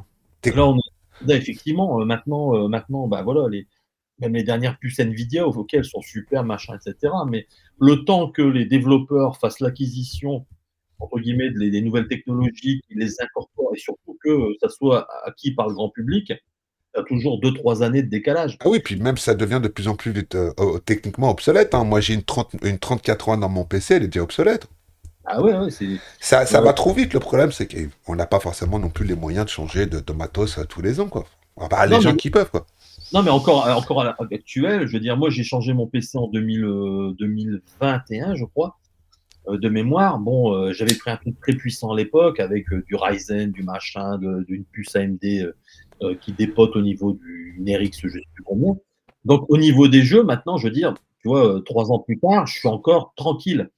Alors qu'avant, à l'époque de la 3DFX, des TNT, machin, etc., je veux dire, un an après, tes jeux, ils étaient vraiment, tu avais perdu énormément de FPS parce que, voilà, il y avait cette course au surarmement et puis derrière, d'ailleurs, les mecs, ils s'emmerdaient pas, ils sortaient un jeu, bon, tant pis si tu avais une machine qui ramait. En gros, le service commercial disait, bah ouais, votre processeur, il est pas assez puissant, vous n'avez pas assez de mémoire, vous n'avez pas assez de solide, et puis tu te démerdais. Or, maintenant, je trouve qu'on est quand même arrivé sur une sorte de stagnation technologique où, si tu as une carte graphique correcte, bah, tu peux t'en sortir. Effectivement, tu n'auras pas du 120 images secondes, tu n'auras pas tous les trucs, mais tu pourras quand même y Ouais, jouer, ouais, ouais. et sans trop de problèmes. Et donc, voilà, tu as une sorte de stagnation technologique. Les consoles, c'est pareil. Je veux dire, ils sortent des processeurs, quand tu les décortiques et que tu les analyses, bah, tu te rends compte qu'effectivement, je veux dire, la PS5, pour moi, dedans, ça correspond à une Nvidia. 2060. Ah ouais, mais c'est vieux maintenant, on est à 4080 ou je Ah, sais pas. tu vois, et c'est une console qui est sortie il y a 3 ans. Ouais, donc, techniquement, je veux dire, un dernier PC, il pulvérise la Ah oui, PS. bah ça, mais bon, ça, faut pas en parler aux gens, parce que sinon, ils vont encore te dire que t'es... Mais il va pulvériser Finger in the Noise. Moi, Oui. j'étais mort de rire parce qu'un mec, un jour, me dit: ah, t'as vu Red Dead Redemption sur ma PS4, machin, etc. Bah, j'attends, moi, je l'ai sur PC, il est 100 fois plus beau. Je veux dire, je l'ai vu en haute résolution, avec, il n'y a pas de saccade, il n'y a pas de pop-up de décor qui apparaît, etc. Donc, ouais, ok, maintenant, tu branches une manette Xbox sur ton PC, je veux dire, tu as l'équivalent, en fait, Ah hein, oui, de mais. toute façon, maintenant, tu sais... voilà, quoi.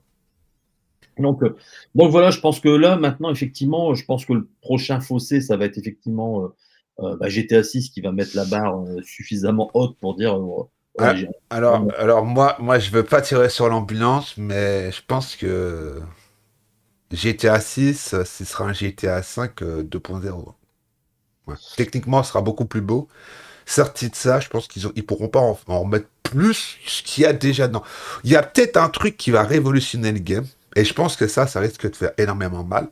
C'est que si à l'intérieur, ils intègrent ce que je pense un réseau social, ça risque de faire très très mal.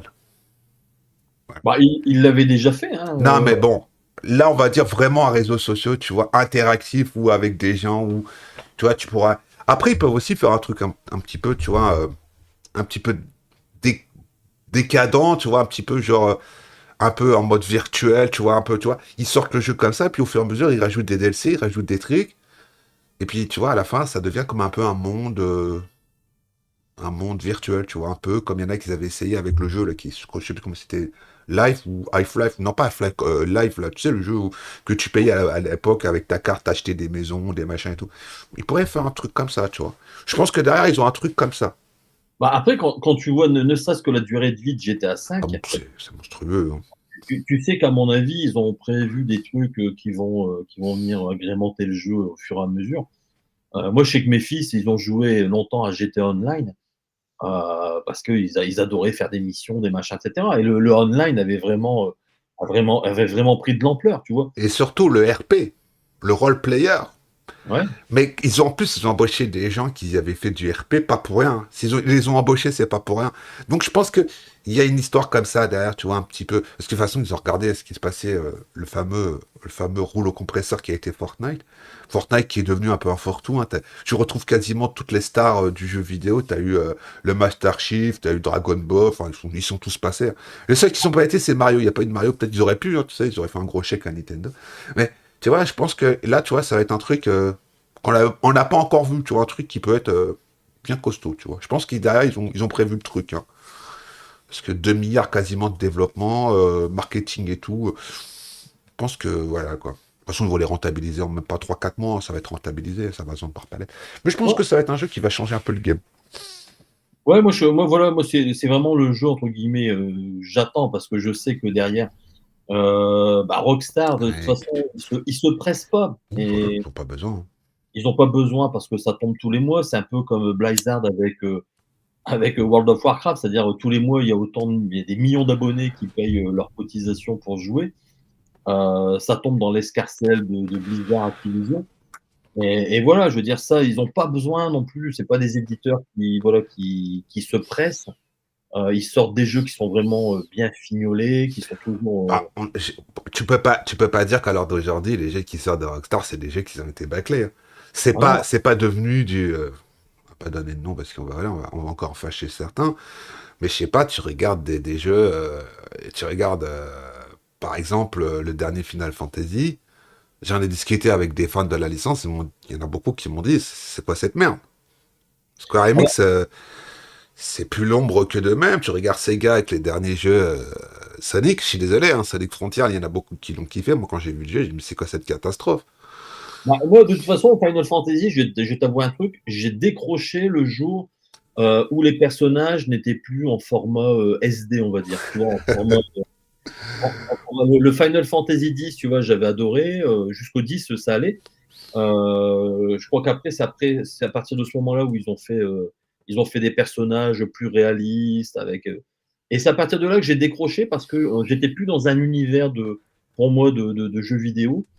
Le 7, ouais, ça doit être le 10, je sais plus de mémoire, hein, mais quand ils ont adopté un style réaliste avec des personnages bien proportionnés, voilà, j'ai trouvé qu'on quittait la magie des jeux vidéo à l'ancienne. Ouais. Euh, Ouais, tu vois, moi j'avais fait Final Fantasy VII sur la Play, la première. et- Ils ont ressorti le remasterisé. Il y avait la démo sur le store de la PlayStation 5, je l'ai téléchargé, je dis mais c'est quoi cette merde? Je dis ouais, techniquement, ah oui, c'est beau. On peut pas dire le contraire. Mais c'est quoi ce gameplay de merde? Ça n'a rien à voir avec le jeu original, quoi.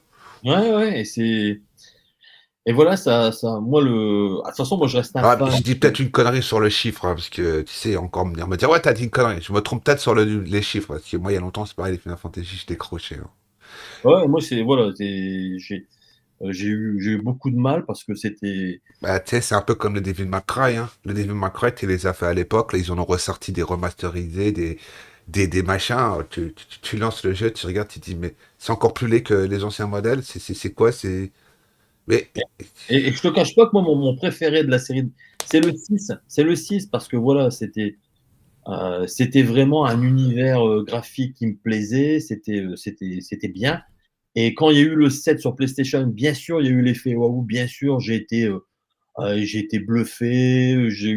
Voilà, j'ai versé ma petite larme. J'étais ému parce qu'au niveau de la narration, pareil, t'avais un retournement de situation qui attristait. Je spoil pas pour ceux qui ne connaissent pas le jeu, mais voilà, en termes d'histoire et tout, ça a été vraiment une claque. Mais je sentais déjà malheureusement qu'on quittait les jeux vidéo tels qu'on avait pu les connaître, avec voilà, des visuels, des scènes animées qui en mettaient plein la vue et qui intrinsèquement voilà, contribuaient à la narration. Mais on quittait le monde tranquille des jeux vidéo, entre guillemets. Je, je- je pense que, tu sais, dans le fond, on se ressemble sur plein de domaines. Je pense qu'on est. bah, comme tu disais tout à l'heure, un petit peu, tu vois, blasé du jeu vidéo. En fin de compte, tu sais, je pense que même maintenant, tu vois, comme tu le dis, tu vois, les jeux, ils évoluent. Il faut qu'il y ait d'évolution. Mais nous, on a été, bah, peut-être, tant mieux ou malheureusement, bercés par des jeux, tu sais, qui nous ont forgé un ressenti par rapport aux jeux vidéo. Même là, tu vois, je sens que, tu vois, tu dis, il y a quelque part, tu vois, il y a au changement, tu vois, on est un peu réfractaire au changement. Et peut-être que ben ça nous a bah, pas forcément servi, tu vois, de connaître toute cette histoire du pont du jeu vidéo. Il y a beaucoup de gens qui s'en connaissent beaucoup plus que moi. Toi, c'est pareil, toi, t'es quelqu'un qui connaît énormément de jeux vidéo. Il y en a, ils sont spécialisés sur telle ou telle plateforme. Et aujourd'hui, tu vois, si on fait un peu le bilan, je pense que on en est tous en revenu un peu à la même chose.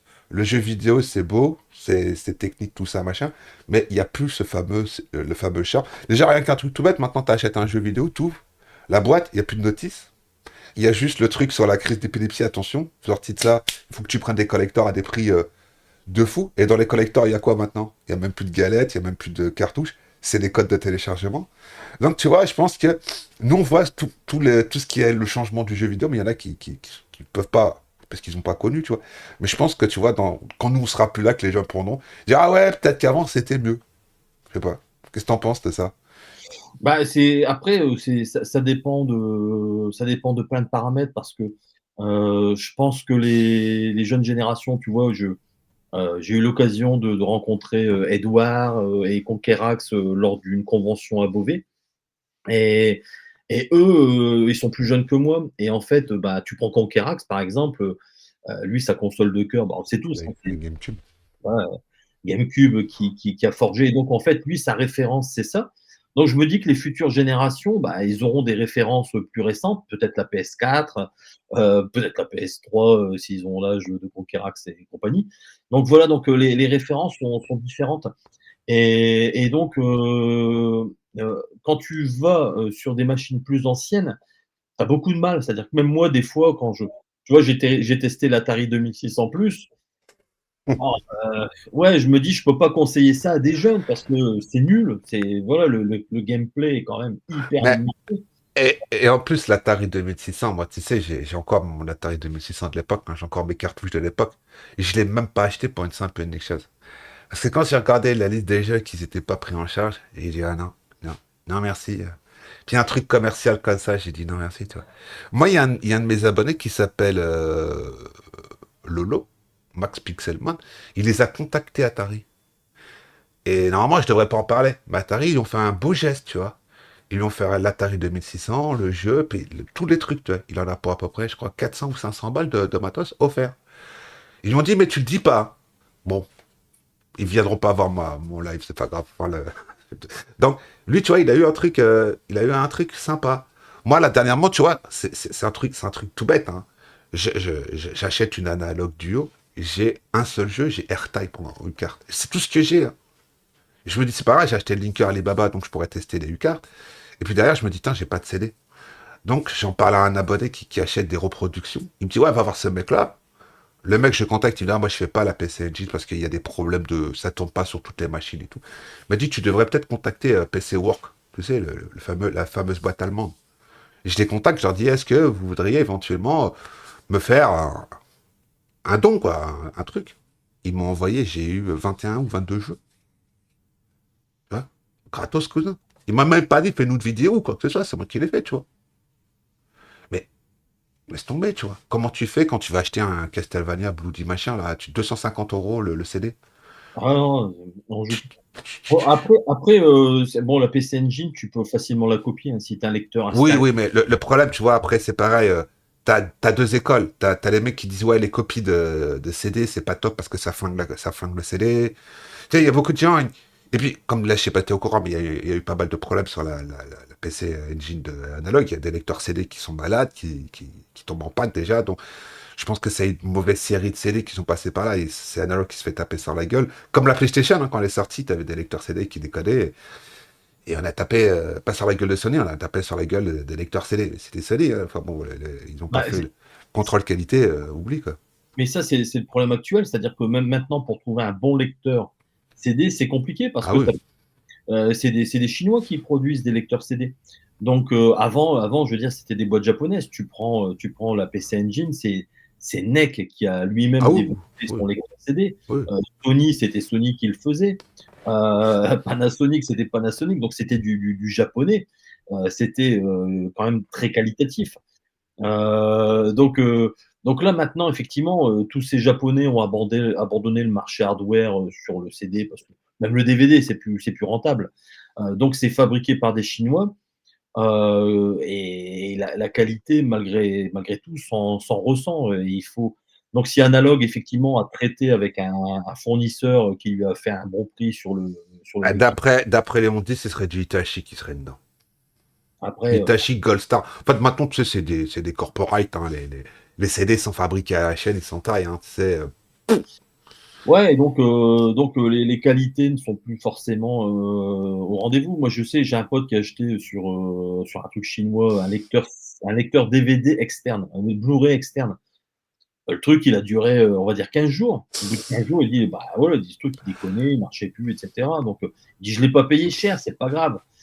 Mais bon, voilà, quoi. Il dit, c'est de toute du, façon, c'est tu du sais, cauchemar. de toute façon, tu sais que tu regardes on va pas se mytho, tu regardes une PlayStation 5, je te passe les détails, parce que moi, tu sais, j'ai eu mon heure de gloire avec les stocks, après, j'ai des gens qui sont venus me remonter des problèmes de SAV, Sony faisait de la rétention de console, disait, faut payer 270 balles, des problèmes de lecteur CD. Il y a eu une grosse période, là, quand il y a c'est le God of War qui est sorti. Les PlayStation 5 sont arrivés dans les magasins, le lecteur CD, il était HS. Ouais, ouais, ouais, ouais, bah, moi, j'ai un neveu qui a eu le tour, hein. Il a acheté sa PlayStation 5 là, il y a pas longtemps. Et impossible de lire des CD.